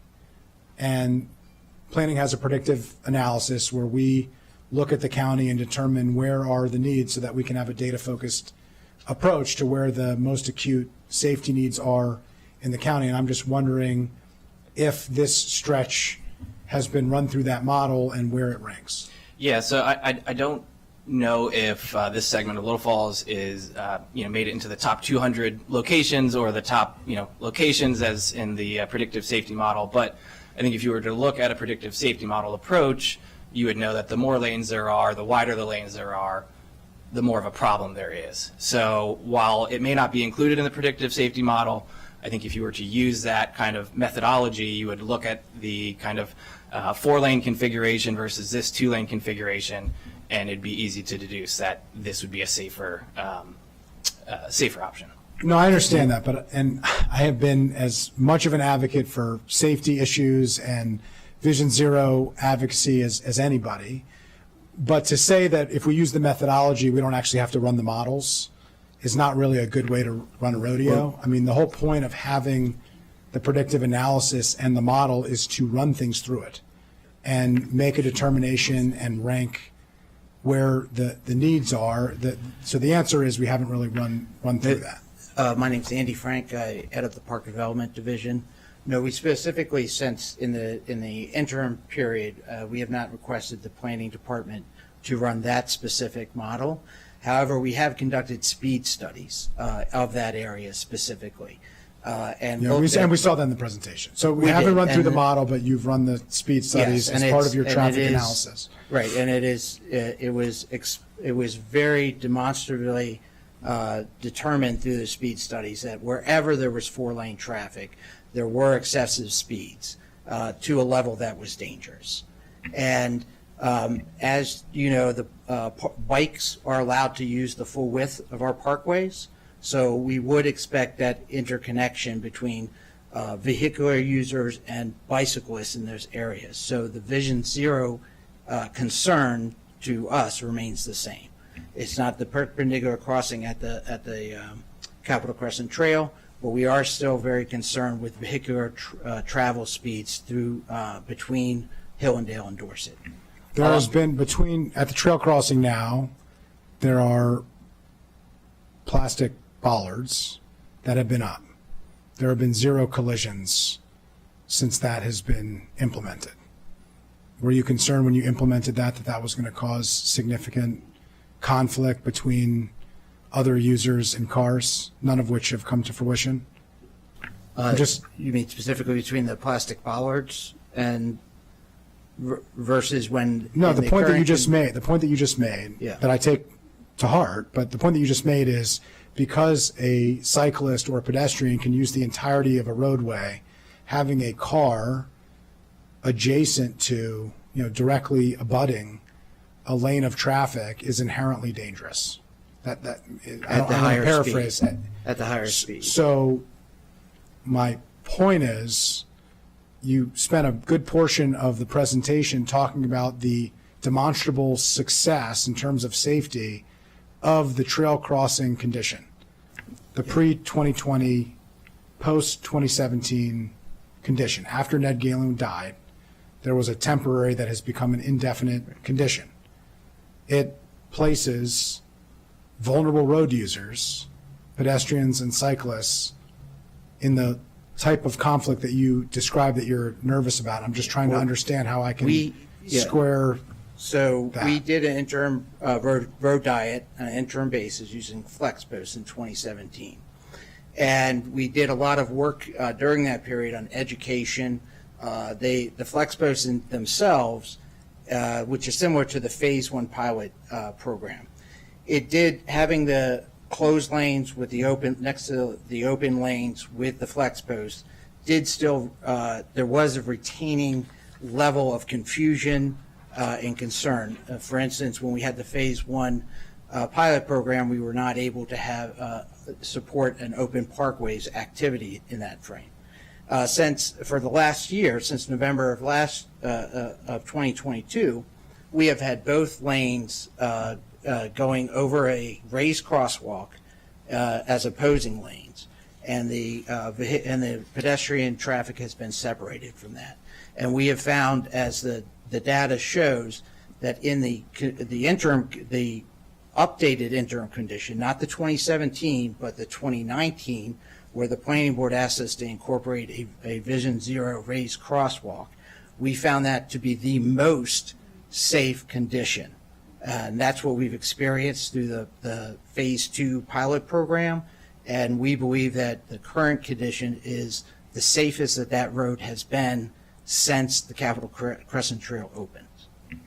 And if I can add to that, the flex posts at the crossing itself serve to narrow the distance of the crossing, whereas in Phase 1, where we put flex posts along the roadways, you'd be traveling parallel to the flex post. So, there's a difference between crossing and having the flex posts effectively narrow the crossing distance and having the flex posts serve as a sort of barrier between parallel traveling cars. So, But the flex posts are not just at the crossing. They No, they're haven't not. been at the crossing, exclusively at the crossing since 2017. The flex posts have been throughout the course of the super block, essentially in front of Bethesda Pool, yes. in front of the frontage of that property Yes. from Arlington to Hillendale. Yeah. And So there's no difference in that sense. The difference would be whether or not you introduce a second block into that or not, which again, you haven't studied through the predictive safety model, but Yeah. I'm just trying to understand. So, I guess you understand the concern here. Like, you can't pick and choose which things are concerning for safety and which aren't. Like, So the point I'm trying to make is that the flex posts narrow the distance, and the majority of users are crossing perpendicular to the roadway. If you're using the flex posts as a barrier between parallel traveling vehicles and parallel traveling cyclists, there's a much greater danger that a vehicle could swerve through those flex posts and strike a cyclist or a pedestrian. It's very different if you're crossing perpendicular. Those flex posts are narrowing the roadway. They're not providing protection. The protection is the raised crossing where cyclists and pedestrians are crossing. I'll also just add, as far as the predictive safety analysis goes, Parks has very limited miles of roadway. And if we were to look at all of the miles of roadway that Parks controls, we would look at Little Falls as a 4-lane configuration, and it would probably rise to the top of safety concerns. well, it's only, yeah, okay. Speaking of the pylon, and then I'll turn it over to colleagues. I have other questions, but I'm going to turn it over to colleagues first. Are there other options? If you were to implement, more permanently, more indefinitely, the road diet configuration, whether it was between Arlington and Hillendale or Arlington and Dorset, are there other options that you could implement beyond the plastic pylons that you've raised concern about? Because not only is there a safety dynamic there, there's an aesthetic dynamic as well. And there, just to give you an example, we have the Bethesda Streetery on Woodmont, which, by the way, people aren't just actively biking and walking, they're literally sitting at picnic benches having dinner. And I've yet to hear of, a major safety concern there as noted, but they don't have plastic pylons, they have planters. They have something that's not only much more aesthetically pleasing, but it also is a more robust buffer.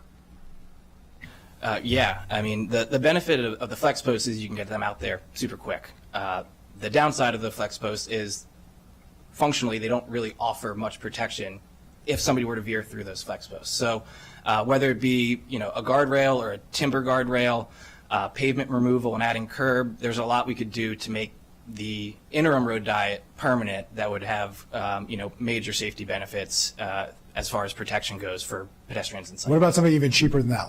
Like I said, like planters, like what that you see on Woodmont, or that you see in other places that can be implemented quickly, that could be removed quickly, that can be moved quickly if there are operational bays that need to be adjusted, et cetera, as you noted. But once you put in a timber railing, if needs to be an adjustment to the operational bays, for instance, that's hard to adjust and expensive to adjust. Sure. Planters would certainly provide more protection than flex posts. There are some maintenance concerns. I know this was a major issue when I was at MCDOT looking at using planters as separation and buffered bike lanes. But certainly something like that could work. And Andy Frank again, we have water-filled barriers out there at certain areas where the pavement does connect. And that does, while that provides a level of safety and disconnect, it also provides a level of confusion too, that we have heard and we have ended up having to widen the pavement a bit in those areas where the water-filled barriers are. One of the differences as you are alluding to, the planning board approved option makes a full disconnect so that the non-vehicle use has a very wide median and there are no safety implications with that. In the area, if we were to have use any kind of barrier to narrow the pavement, you would still have concerns with how do you keep those users, park users, and they could be bicyclists, they could also be kids walking. That's why our tendency would be to have a connective barrier like a guardrail there rather than planters. because once you open that, and this is a reason why in the phase 1 pilot, we did not feel comfortable opening the shoulders up to public use, was because a child walking along there gets away from the parents, does something, there's just no recovery. So we would feel in a permanent condition, if you were to have adjacent non-vehicular use and vehicular use, we would want a continuous structural barrier, such as a guardrail, such as, one of those things. I'm not sure if you could integrate it where you could have planters that had connectivity with them, connection with them, but we would definitely want something that we would feel have an engineered level of safety to it. That's why we don't think the pylons or something similar would be a permanent solution. Okay, let me turn it over to colleagues. I'll start with Councilmember Flanagan Sells. Thank you. I would like to, first of all, thank the Planning Board alongside the Parks Department for really working on this for such a long time. I was on the Planning Board back in 2016 when we started working on this. When we started working on the Little Falls Parkway from the West Park Master Plan till today. And it feels like forever, and it should end soon, at least before his retirement. I would say I had a meeting a few months ago with committee members who are sitting in the back.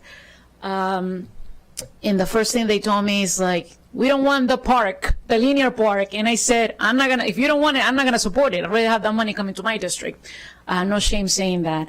And I'm glad that in your revised plans, you're completely clear that you're not doing that at all.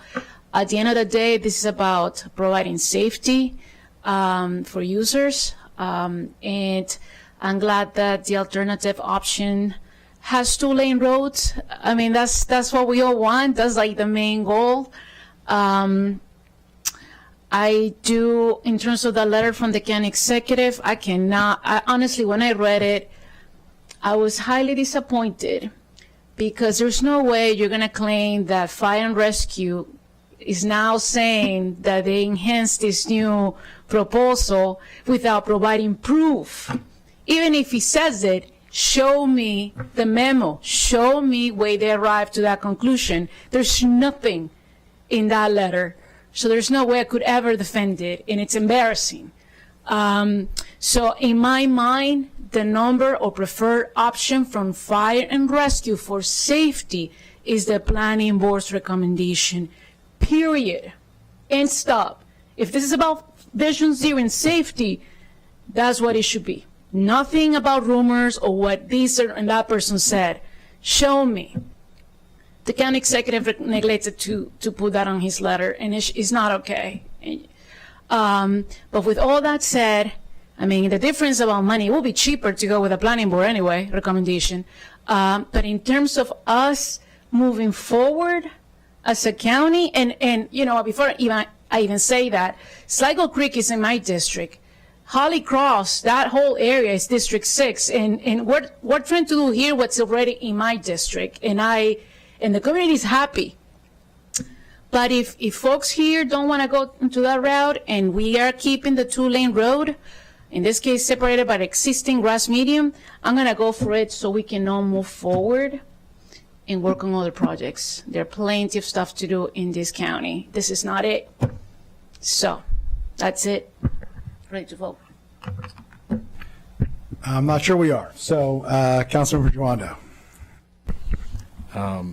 Thank you. I appreciate all the work that's been done. I'm sure you're still happy to be retiring, Mike. Thank you for all your service. Thank you for the team's analysis. So a couple questions, just following up. The cost, you said in your opening comments, and if whoever's appropriate to answer this, that you have the money to do this already in the CI, or it's already programmed in the CIP. Just fair, suss that out for me. So on either option, but particularly obviously with the planning board option, which is a less expensive option, we would envision using our level of effort programming that already exists to implement these projects. with So general level of effort. PLR non-local, Yeah. Vision Zero. Got it. All of those would be perfectly applicable to implementing this solution. And those are flexible funds that could go elsewhere Correct. as well. So, Yes. which gets to the point, there's decisions that we have to make, right? The CIP is one of the most difficult places where we make decisions, but there's a ton of difficult decisions we make. Montgomery County was built at a time, where so many of our roads are in need of desperate safety improvements, right, across the county. You all know that. We talk about it all the time. That's why we're all a proponent of Vision Zero. I'm proud of the work that this county has done. It's why I've worked really hard with Councilman Friedson and others to push to double and triple Safe Routes to Schools funding in multiple years, and we're continuing path there. My concern here, or part of my concern here, is without this analysis, right, and that Councilwoman Friesen just talked about, and with the needs across the county, why is this the best place to spend $500,000 or $1 million right now out of flexible funds that could go to other places that really have really dire needs? That's what I need you to help me understand. So since 2017, we've been in an interim condition. Sure. And all of our roads all of our infrastructure needs maintenance, ongoing maintenance. Being in this condition, this sort of middle ground condition, we are now having to apply operating dollars to maintain what is out there, and we are monitoring this condition. So we are expending capital to try and to keep it the way it is right going, now. but we're in a middle ground. Right. What these represent, especially what is represented in the planning board option, is really a minimal level of finishing out, of getting us to a stable condition.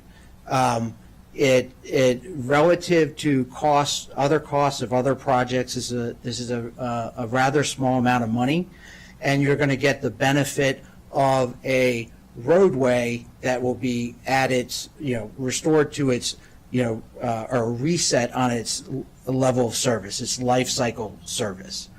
So the costs that we're talking about are going to be necessary basically regardless.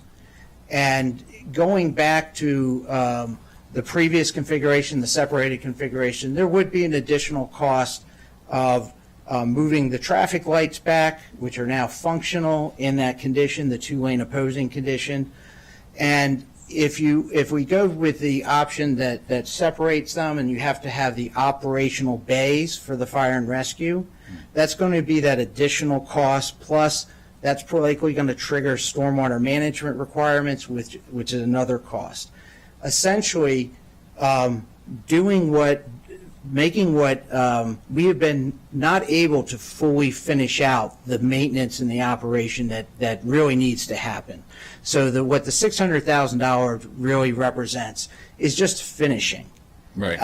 The work is predominantly done, the engineering work is predominantly done, and this is work that we would want to do to maintain a good pavement service at Little Falls anyway. Have you costed out what it would be to return to the previous state? Which Four previous lanes? state? You just said that it would The cost four- money to even go back. Yeah, to go back to the I think 4 lane. what I heard you say is that it would cost money to go back. Yeah, to the way it because then was. you would have to, we also now have the knowledge that we have a speeding I'm not suggesting problem. we're doing Yeah. that, but I'm just asking, you just raised that it would cost money. Do you have a sense of how much that would cost? I think it would be, to get it, so we would leave in the same level of service condition, it would exceed the 600,000. Got it. To go back to what it was. To go prior back to you what it did was and make it a safe condition, absolutely. Okay. I'll also just add, to the why now question, we suspended a very popular open parkway program that had unintended consequences. Sure. So I think that is kind of the why now. It retains the kind of, recreational aspect even without a linear park. We've got a Capitol Crescent Trail that we're doing a facility plan on right now. And the main thing that I'm hearing as the project manager for that project is it's overcrowded. So if we're able to provide kind of a parallel route, that helps to alleviate the Capitol Crescent Trail, which is a constrained corridor, which we might not be able to widen enough to really alleviate that. So I think maintaining some of the kind of spirit of the open parkway is the why do this now. And what about the intersection at Dorset and Little Falls, which is challenging in some way? Talk about the context of why not, obviously everyone agrees to Vice President, soon to be President Friedson. You know my vote now.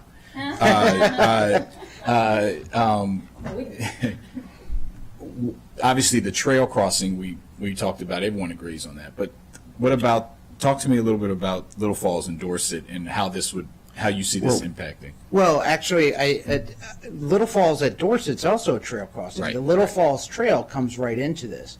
And one of the benefits that we're talking about that hasn't been talked about very much is the opportunity there to make a Vision Zero level crossing of Little Falls at Dorset. By going to this configuration, we have 22 feet of opposing continuous pavement, that one crossing, we're able to reduce further the travel, we're able, by making this permanent, by being able to make the permanent improvements, we're able to improve the aprons and the curb radii at the Dorset intersection. And that is going to improve that crossing, safety at that crossing as well. It's not as dramatic as the Capitol Crescent Trail crossing. Right. Well, that's my point. I think that obviously work needs to be done there. And yes, again, we're talking about priorities. Where should we spend the money? That's something. My last question. Well, this is, and the estimate we had was inclusive of making improvements at Dorset. I appreciate that clarification. My last question is just on I'll share my concern with, we shouldn't just assume the predictive analysis. I don't think it's fair to say, well, if we did it, it would say this. We shouldn't say that here. I just think that's a bad practice. To the polling of people, the little chart, if we could go back to that for a second. My office, just on our own, in addition to the outreach that was done to the council, received 900 or so messages, 700 of which, roughly, I'm fudging the numbers by probably 15 to 20, that were against this proposal, 200 that were for.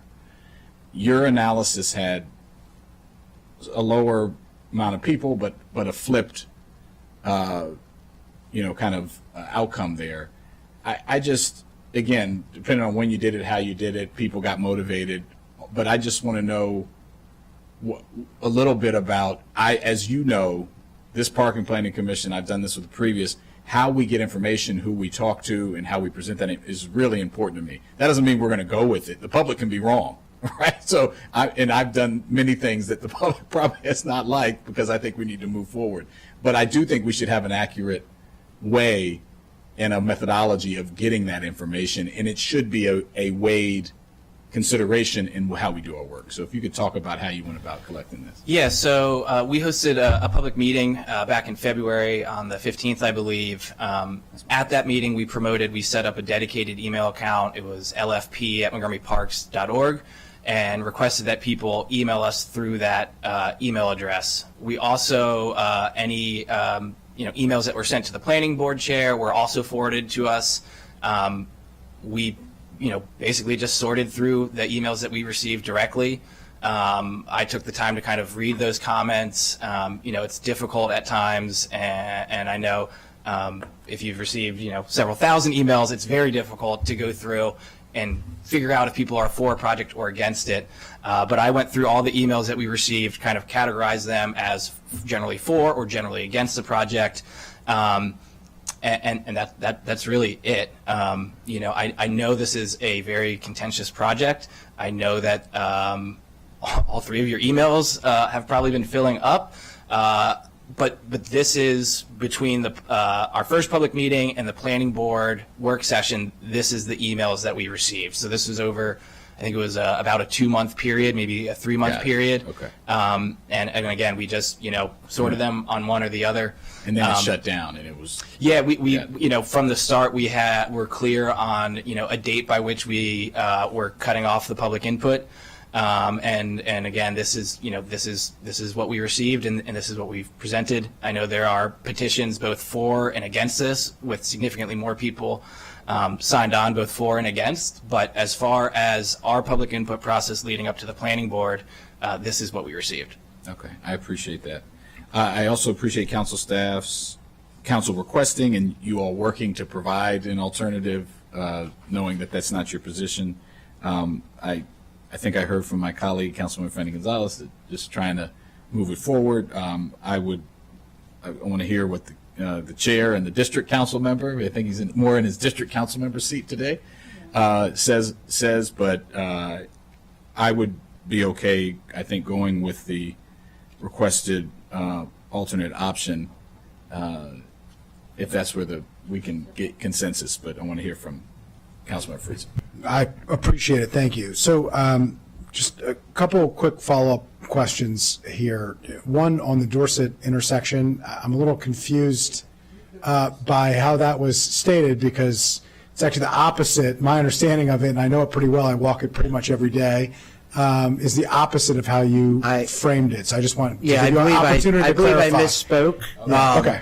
I don't want to represent anything other than what's visually before you. And what I was intending to say essentially is that by making this determination, whichever way we go, but making a determination at Dorset that we can go to permanent, it will enable us to make a better Vision Zero crossing than there is today. And but that would be true in either. yes, Anything other that would than be true. the- Yes, and to be clear, Yeah, that would be so I just want to true be in clear either on that. option. They Yeah, would be okay. they would be All right. improved. I just want to be clear on that, because I think that's really Yes. important. And I apologize that I Okay. misspoke on that. Has there been engagement with the Coalition for the Capitol Crescent Trail? Obviously, this is focused on the Capitol Crescent Trail crossing. You've talked a lot about relieving overcrowding on the Capitol Crescent Trail. It is among the most, if not the most popular trail in the region, if not the country. I use it all the time. Residents who are watching this use it all the time. They weighed in with a memo here very recently, but I know there's been engagement, I would hope, prior to this memo. So can you just, yes or no, have you been in contact with them? Yes, we have. We presented at their annual board meeting just a few months ago, back in September, as well as the previous years. We've done the same. We've seen the memo, which I believe, if I'm remembering correctly, calls to make the Capitol Crescent Trail crossing stop controlled for vehicles, to retain the 17-foot wide median that's there now. And I believe there was a third thing, might just have been having Better signage. better signage. Yeah. So we have reviewed that, and as we've said, we have been in contact and coordinated with them. Better, safer trail crossing, obviously that's number one priority. Wider medians, and I want to get to that in a second, and better signage. So medians, because I think this is very important. So one of the things that they said in the memo is, by the way, the existing 17-foot median works fine. I mean, if you read the memo, that's essentially what they're saying. I'm paraphrasing, but minimum of 10, 17 meets that threshold by 7 feet, if my math is working today. So can you just talk a little bit about concerns about the median, because this has come up quite a bit, including even the question of operational bays and the need to comply with fire rescue service. What you are talking about is a 2-foot median that goes 3 feet high, right? Or is it a 3-foot median that goes 2 feet high? I'm sorry, at the Capitol Trail crossing? No. In general. So in general, well, there's a variety of. The planning board requested is to do medians to have- as feasible, and we can Yeah. go through visually the different, they would be different in different locations. If we could go to the other one, the plan view. So this is just going from north to south, and what's on the screen now, in this, the area between Arlington and Hillendale, we would have a raised grass median that's shown on the right screen, and then you would have tapering from the intersection with Arlington to that median. So there's about maybe a quarter of it which would be pavement markings, reflectors, that sort of thing, and then it would build into a grass median. And over towards Hillendale, it would become a 3-inch high, which is the fire and rescue And 2 requirement. feet wide. And this, I believe, is about 4 foot wide. It Okay, varies. in the presentation it said 2 feet wide, but maybe There- it's in well, a different it's- part, it was well, 2 feet wide? If we go, and if we continue down, in this area where you have the expanse between Hillendale and the crossing of Willett Branch, this is where we were proposing, in order to maximize the flexibility, and this is something that Fire and Rescue supported, was having some of these areas be a 2 foot wide at grade median with striping and reflectors. That is just another, that is an option, but that provides the most emergency response flexibility. So that would be basically, there would be an island, a raised island on both sides of Hillendale, and then it would taper to a marked median crossing the bridge. And once you cross the bridge towards Dorset, then we would return to the tapering, and then a concrete median, and then a grass median. And For so the what large- percentage of that and at what intersections would it be 10 feet wide? At 10, Or more. what percentage be 10 foot wide? Under the planning oh, board recommendation, under your preferred So, alternative? so that would be at the Capitol Crescent Trail crossing primarily. So And right near Dorset. and near Dorset. So the Coalition for the Capitol Crescent's letter was mainly addressing the median at the crossing itself.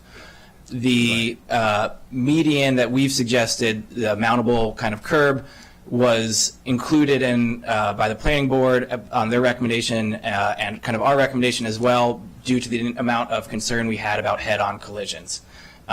There's not a wide median or mountable curb on Sligo Creek or Beach Drive, but given how many people raised this concern about head-on collisions, to opposed drive lanes, we felt it was good to But incorporate if that. plastic bollards don't stop cars and ceramic planters, you're saying, if they have, cracks in them, won't address that, how does a I mean, couple feet high it median the- that's 2 feet wide? the or 3 benefit feet is it wide? keeps cars slightly separated, and again, we incorporated that into the design based And- on the public input. But, I mean, And part that of your is safety, a- if I could just finish, part of Yeah. your safety concern that has been raised is somebody swerving into a particular roadway. That's why you're saying bollards don't work. All evidence has suggested that they actually have worked, that the trail crossing is demonstrably safer, but you're suggesting that that could be an ongoing problem. That same issue would exist Well, with a very short, narrow median. Obviously, that's not the case with a The- 17-foot wide median, but that would be the case with a The very narrow wide bollards, median. the bollards are separating pedestrians, non-vehicles to vehicles. That's the concern. In the vehicle to vehicle, which is very much what occurs on, 95% of the roads in Montgomery County, is simply two opposing lanes with 4-inch yellow striped roads. And we are proposing an enhancement to that of a variety of enhancements. And just to go back to what you were saying before, about a quarter of the, in the proposal, the current proposal, which obviously if you have comments on, in the current proposal, about a quarter of the overall length would be separated by a grass median of varying widths. That's going to be somewhere between, 5 feet, 6 feet, and 17, 18 feet, that type of range. That's about a quarter of the length. And then another quarter to a third would be a DOT standard detail raised concrete median, which is both DOT approved and Fire and Rescue approved, which you see on many, many roads here at the noses of turning lanes and that sort of thing.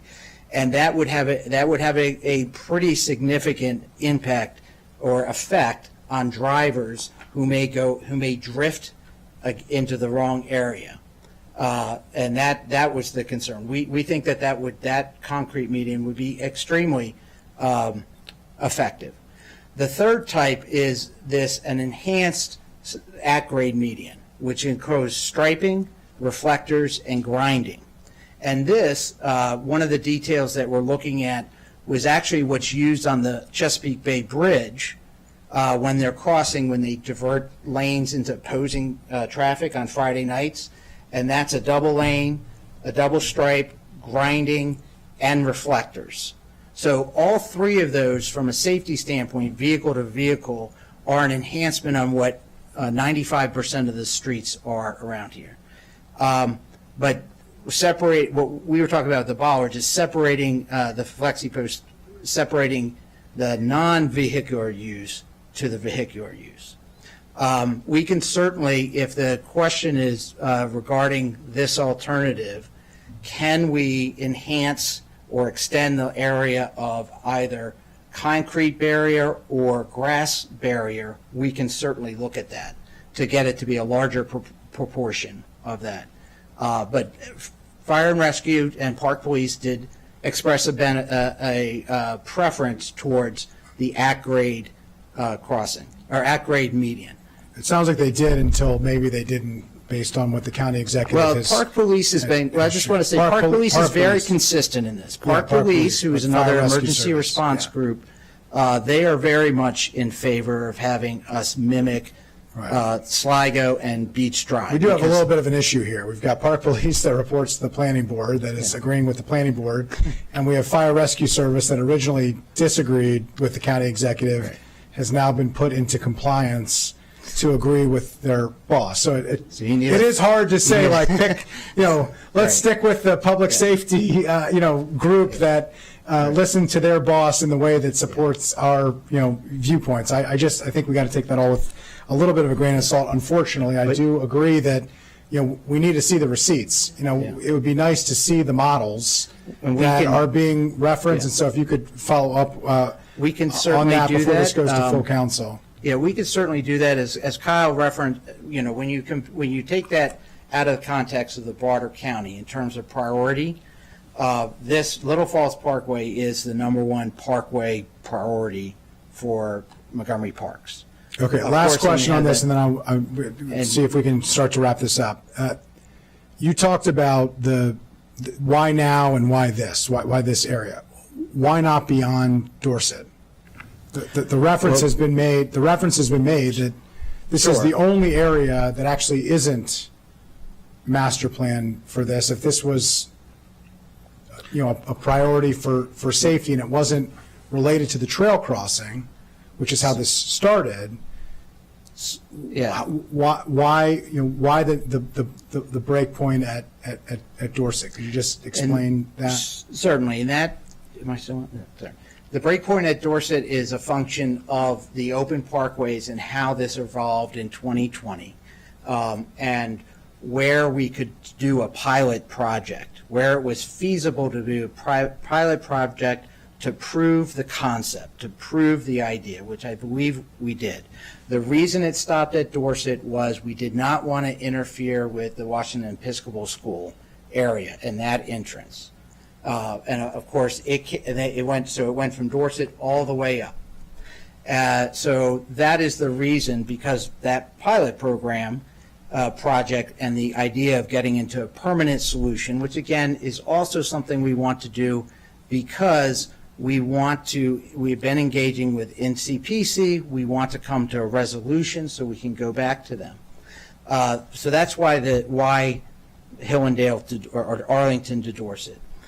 But as you would suspect, we believe the same results would occur from an analysis from Dorset to River. We think, as the planning board has come up with, as you've alluded to, this would functionally work to River Road. And if the council wanted us to look at that in the future, again, we have a lot of projects we're trying to get to, but if the council would like us to look at that, I believe our planning board would certainly consider that, and they would certainly be willing to ask staff to look into that. But the rationale for why it stops at Dorset is the pilot project and not wanting to interfere with the school at this time. Well, I'm just going to harp on the last point that you made, which is a little odd, I got to admit.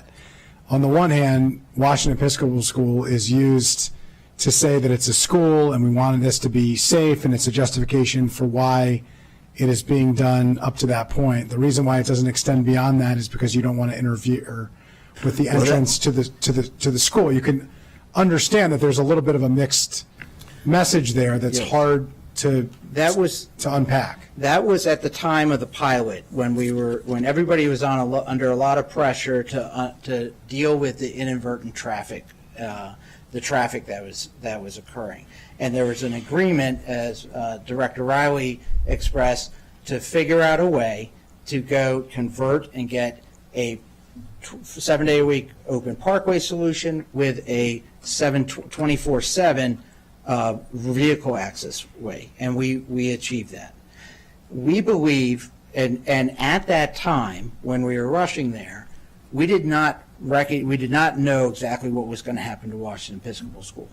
I will say, from what we've learned from the pilot program, that if we continued and implemented the planning board approved plan, which kept the 2 lanes on the east side, we would in fact have a positive impact on Washington Episcopal School and their functionality. So one of the things we've learned is that if the powers that be do want to extend this to River Road, we think it will work, and we think it will be a benefit to not only the community, but also to that school in particular. So Okay. it could be. So the last area of concern that hasn't been raised here that I just want to note is neighborhood traffic. And the issue, which is really what started all of this. I will just note it was the neighborhood concerns in the closure of the parkway during the pandemic, and as traffic picked back up, as life started getting closer back to what normal was before, there were real palpable concerns in the community, particularly communities that don't have sidewalks, where deliveries and other non-local traffic was frankly flying through the neighborhoods and putting vulnerable people at risk. And that's really, as was noted in the beginning, what has started that.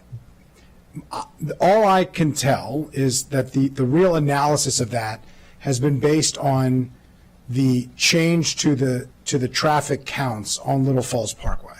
Has NCDOT done regular traffic tests at various points of the year in individual abutting streets and neighborhoods? Those are obviously not parks.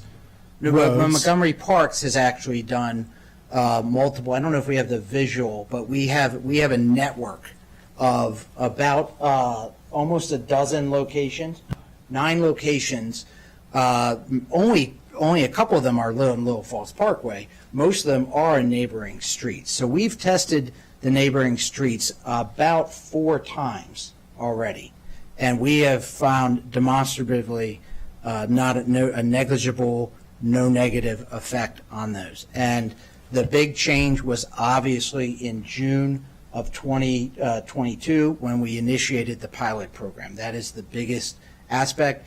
And I will say. So what does that mean? You saw an uptick and then you saw it settle down? No, we had seen, no, we said we you had saw a seen net impact. What does a net impact mean? The net impact was the reduction, the distinct reduction in traffic in the Kenwood area, distinctly, and also on one of the other roads as well. Yeah, so we conducted counts at 9 separate locations within the Kenwood residential community itself, in addition to Little Falls Parkway. And we found that the implementation of the pilot project, which then opened Little Falls Parkway 24/7, resulted in significant reductions in traffic in those residential areas, not only on weekends, but on the weekdays as well, by over 50% in most cases. And this was also during a period where Ridgefield Road was closed as well for the construction there, which is now has been realigned and is reopened very recently.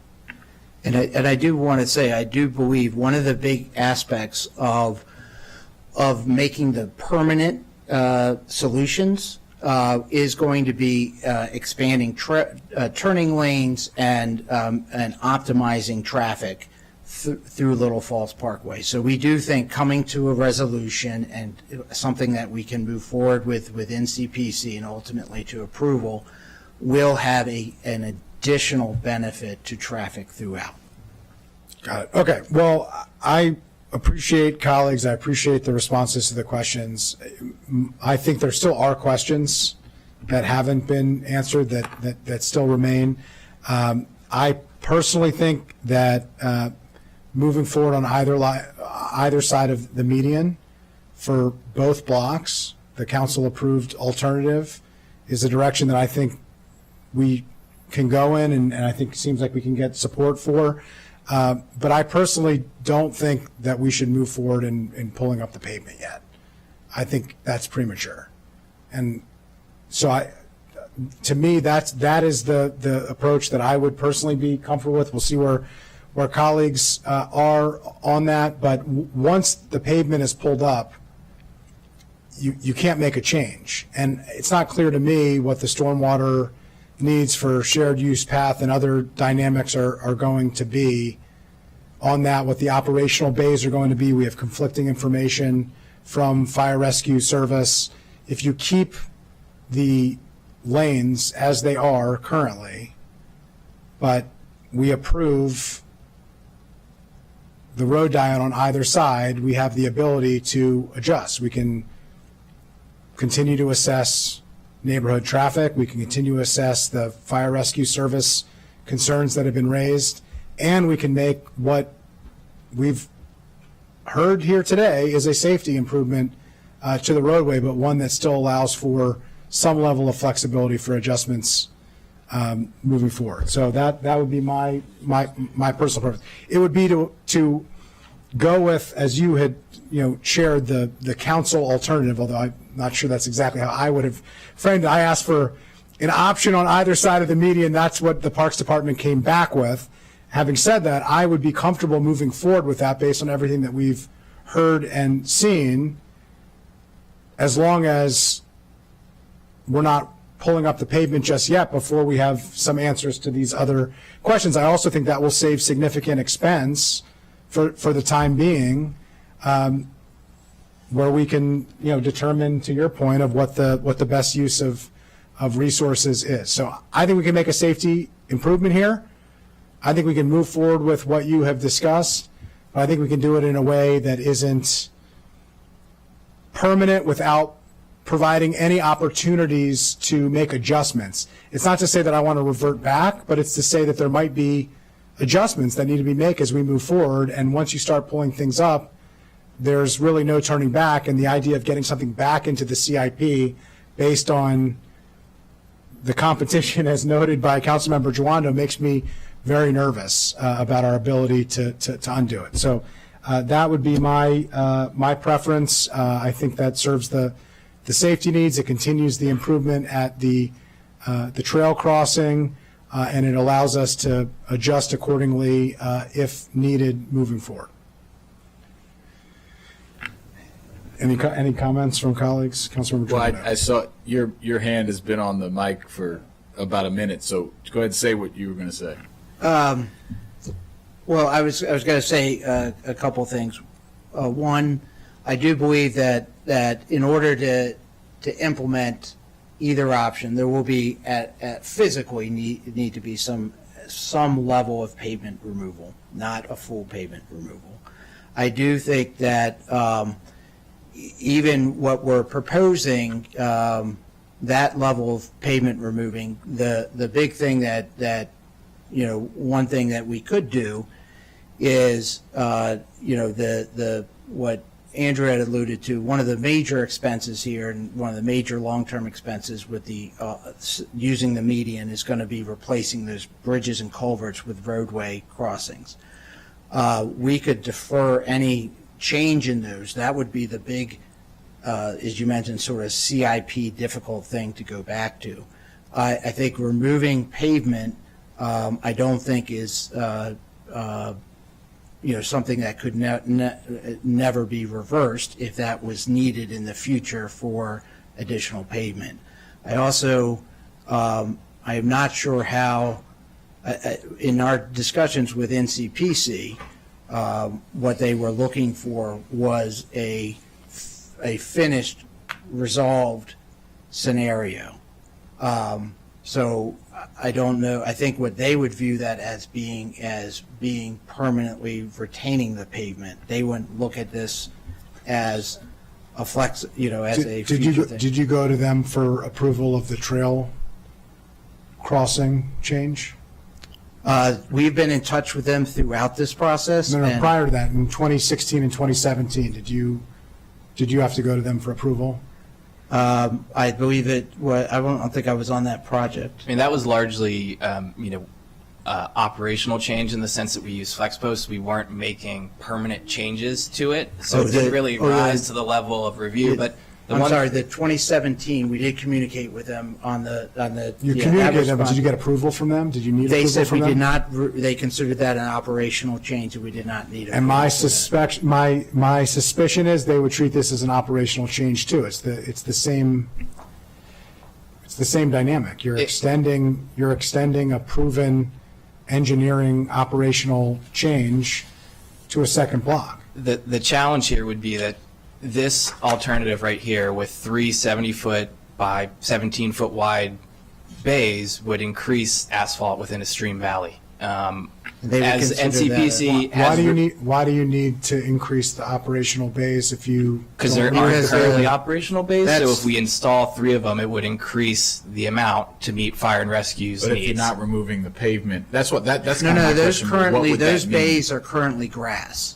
What Fire and Rescue is requiring, based on the alternative that maintains the median, it's requiring 3 75-foot paved Where bays. current grass exists. Where there's currently grass, and NCPC would consider that a permanent change. Let me get this straight. If you don't change the pavement, but you remove a lane of traffic on an additional superblock, essentially, that's what Hillendale to Dorset is, there would be new needs of operational bays. My understanding. Yeah, that's what the fire, yes, that's what the that- fire, Based on their understanding that you were removing the lane of traffic entirely, including the pavement.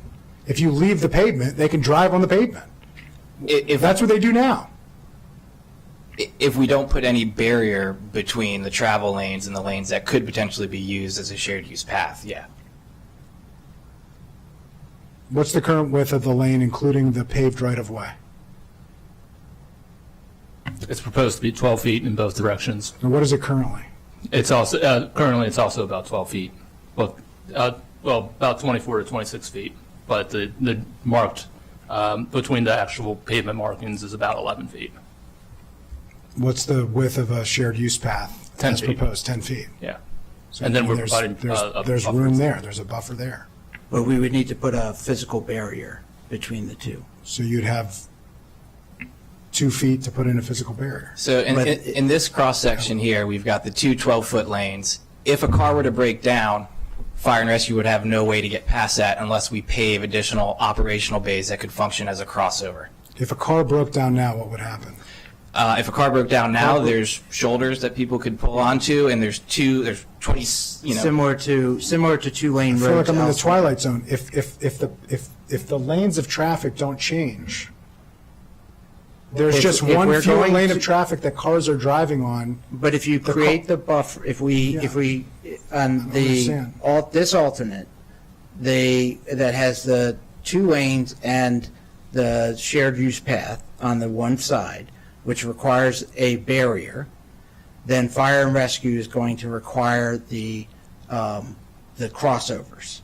Because the barrier restricts their movement. Even though there's pavement underneath it, it restricts their movement. What happens today Today, in the you- existing super block at the trail crossing if a car breaks down?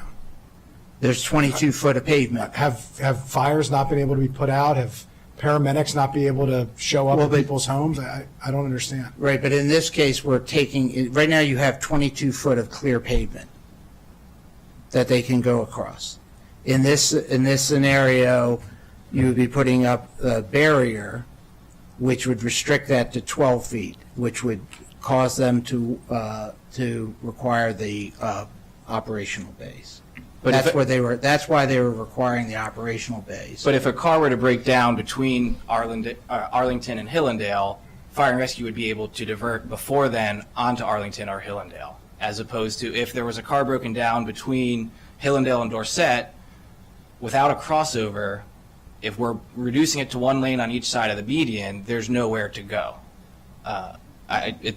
It creates a situation where it's not a preference, it's a prescriptive, fire code that says you need 22 feet of continual pavement, or at a certain interval, you need crossovers for fire and rescue to respond. Well, obviously, fire rescue is not here, which is unfortunate. They've been spoken for by the county executive. There's some questions about what their position is. I'm comfortable moving forward with what I'm suggesting. If there's support from others on that, and we can ask Fire Rescue Service to weigh in, and if they have concerns, they can weigh in on those concerns. My view is you can find a way to create the buffer that supports the needs that you are talking about, with not necessarily having to create, additional paved impervious surfaces. But if that is not the case and Fire Rescue Service has real concerns, then they can weigh in. We're going to take this up at full council, before that point. Mr. Riley? Chair Friedson, I just want to make sure I understand the proposal so we can respond. The proposal is to go with the council-approved option where there's single travel lanes on either side of the existing median, but we don't pull up any additional pavement. Correct. So you leave the two 26-foot wide. I mean, I guess I understand the rationale behind that. I have listened very carefully to all input, and I understand no matter what the analysis and experts say, there are people who believe because of development that eventually, in order to carry cars, this road will need to be a 4-lane highway.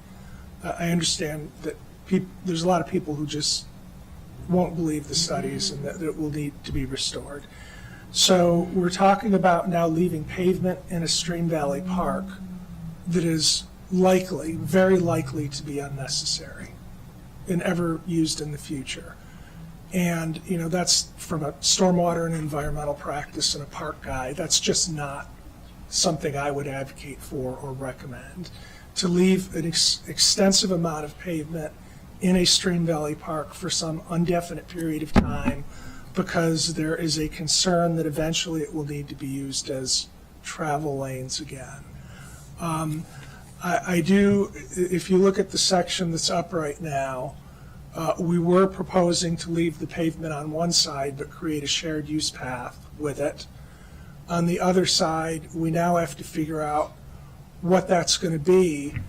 And if the idea is it's just 26 foot of pavement with a white painted line that separates the road, the traffic from the shoulder, we have to be clear about what we're saying, what the purpose of that shoulder is for a number of years, and whether we're encouraging people to use it for recreational purposes or movement purposes, or whether it's just a shoulder of a road that really is just there for cars to pull over on or emergencies. And I'm also concerned in that situation with no barrier that cars will drive on it, that you're going to have. So I mean, there's a lot to think through of the implications of leaving that pavement in place. I mean, I believe I understand the intent. It is, maybe we're going to need it for traffic lanes in a few years, but I think we really need to think through the real implications of leaving that pavement. Yeah, and just to be clear, to clarify, my view is not necessarily just for traffic lanes. There's a number of outstanding questions here of what a shared use path would look like, how that would be designed, how the operational bays are going to work. Much of that has not, from my view, been answered. The risk of waiting to rip up the pavement is de minimis. I mean, your argument, the park's argument, is for 73 years there have been 4 lanes, 2 lanes are superfluous, that those lanes have never been necessary. That is the official park's position. And I'm okay with that being the official park's position. What I'm suggesting is before we, rush forward with something that can essentially not be undone, would be very expensive and difficult to undo, that we implement the change, we make it as indefinite as possible. It is proven to have worked for the trail crossing, and then we assess from there. It doesn't seem terribly unrealistic. We have done this in other areas, and it has been effective. It's hard for me to understand the kind of all or nothing approach personally, but I've tried to forge a compromise and address the safety issues, allow us to move forward and have some level of flexibility. But I'll yield to colleagues on where they are, and we can hopefully wrap this up. Understand that this is going to have to be a recommendation that goes to the full council. There'll be time to get fire rescue service to weigh in if there is that degree of concern. I'd be more comfortable hearing directly from fire rescue service than hearing their position from the Parks Department or from the county executive. I'd like to hear it, frankly, from them, and so we can take it up at that point. Let me yield to Councilmember Joanda. Yeah, no, I appreciate the back and forth. I was trying to similarly understand what the exact proposal was, but on this, so just to restate the restatement, it would be this alternative on the screen, but where it says grass, that would remain pavement. Is that correct? Is that council staff's understanding as well? Okay, I see 90. So everything else would stay the same. The shared use path would be developed, the buffer of some level. We've had some argument about how long that needs to be. The 2 lanes, the existing median, which is paved. I'm sorry, which is grass. I'm sorry. Grass with a curb. Grass with a curb. So it's both. And then what you're proposing to be grass, which is currently pavement, that would stay the same. So that's what you're proposing. So, I'm sorry, I know, because there's been discussion of the area between Hillendale and Arlington, which we had said that everybody agreed that should be 2 lanes, and then there's an area from Hillendale to Dorset. Is this discussion of this retaining the pavement pertaining to the area between Hillendale and Dorset? And then I understood it to be the whole thing, but I don't. That's a good question. Yeah, I mean, my view is the demonstrated proof over several years that the trail crossing works, I'm comfortable with. So there is a legitimate question that has been raised of whether it's a theoretical idea of a road diet or whether there is demonstrable, proof and how the operational bays and others. Now, I do have questions of if operational bays are required for one block, why wouldn't they be required for the other block, and how that would necessarily work? It's because of the length. Okay. The length between Hillendale and So and I'll yield Dorset. to colleagues on that. I was originally proposing it as both, but if there's concern about that, I'd be fine to focus it on the additional block. This has been studied by engineers for years at this point. Years. I'm being flexible by saying that I'm gonna agree, as I said before, with a new alternative that was proposed. I think the planning board's recommendation was the best, was the safest, was the cheapest. Okay, but if the alternative option was the one to go to move us forward on with it, I think we should just go with this instead of from the dais putting ideas out there.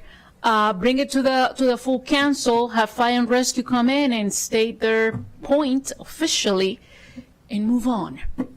Yeah, and I was going to say, I appreciate that, Councilmember Finding Gonzalez. Why don't we just say as a committee, we're for this council requested alternative, hold on this question, get the fire rescue, get all that stuff, let you think about it more, and then we can decide on obviously the whole thing, but we, as a committee, we can decide on the grass or not at that point. Yeah, I'm fine with that. I appreciate it.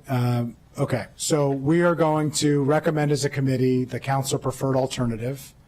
We are going to leave open as a question the treatment of the pavement and whether or not this is permanent or not, and whether it's the treatment of the pavement for the trail crossing block which is Arlington to Hillendale, or for the entirety of the stretch, which is between Arlington and Dorset.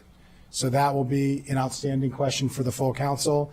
In the interim, we'll ask for the Fire Rescue Service to weigh in formally on what their needs are on operational bays. They apparently have run all new models, have all new information, and hopefully can run models on this alternative. And we will be recommending a road diet for the stretch of Little Falls Parkway. And the question is whether or not the pavement will be pulled up for all or some of it to make it permanent, and whether engineering will start to put in operational bays and other things, or whether it will be not permanent but will be indefinite as the pre-pandemic post-2017 condition was for one block, but for two blocks, with hopefully some more aesthetically pleasing and more practical from a safety perspective barriers. Understood? Are we in agreement on that? Okay. Unless there are other comments or questions, I did want to acknowledge Debbie Heller, who's here from town of Somerset. There are a number of other notables who are as well, but I wanted to acknowledge elected officials. Appreciate everybody for joining us today. We have a recommendation. I appreciate the Parks Department and the Park and Planning Commission for your participation and a healthy back and forth dialogue, and everybody who has weighed in to provide feedback. And with that, the committee is now adjourned.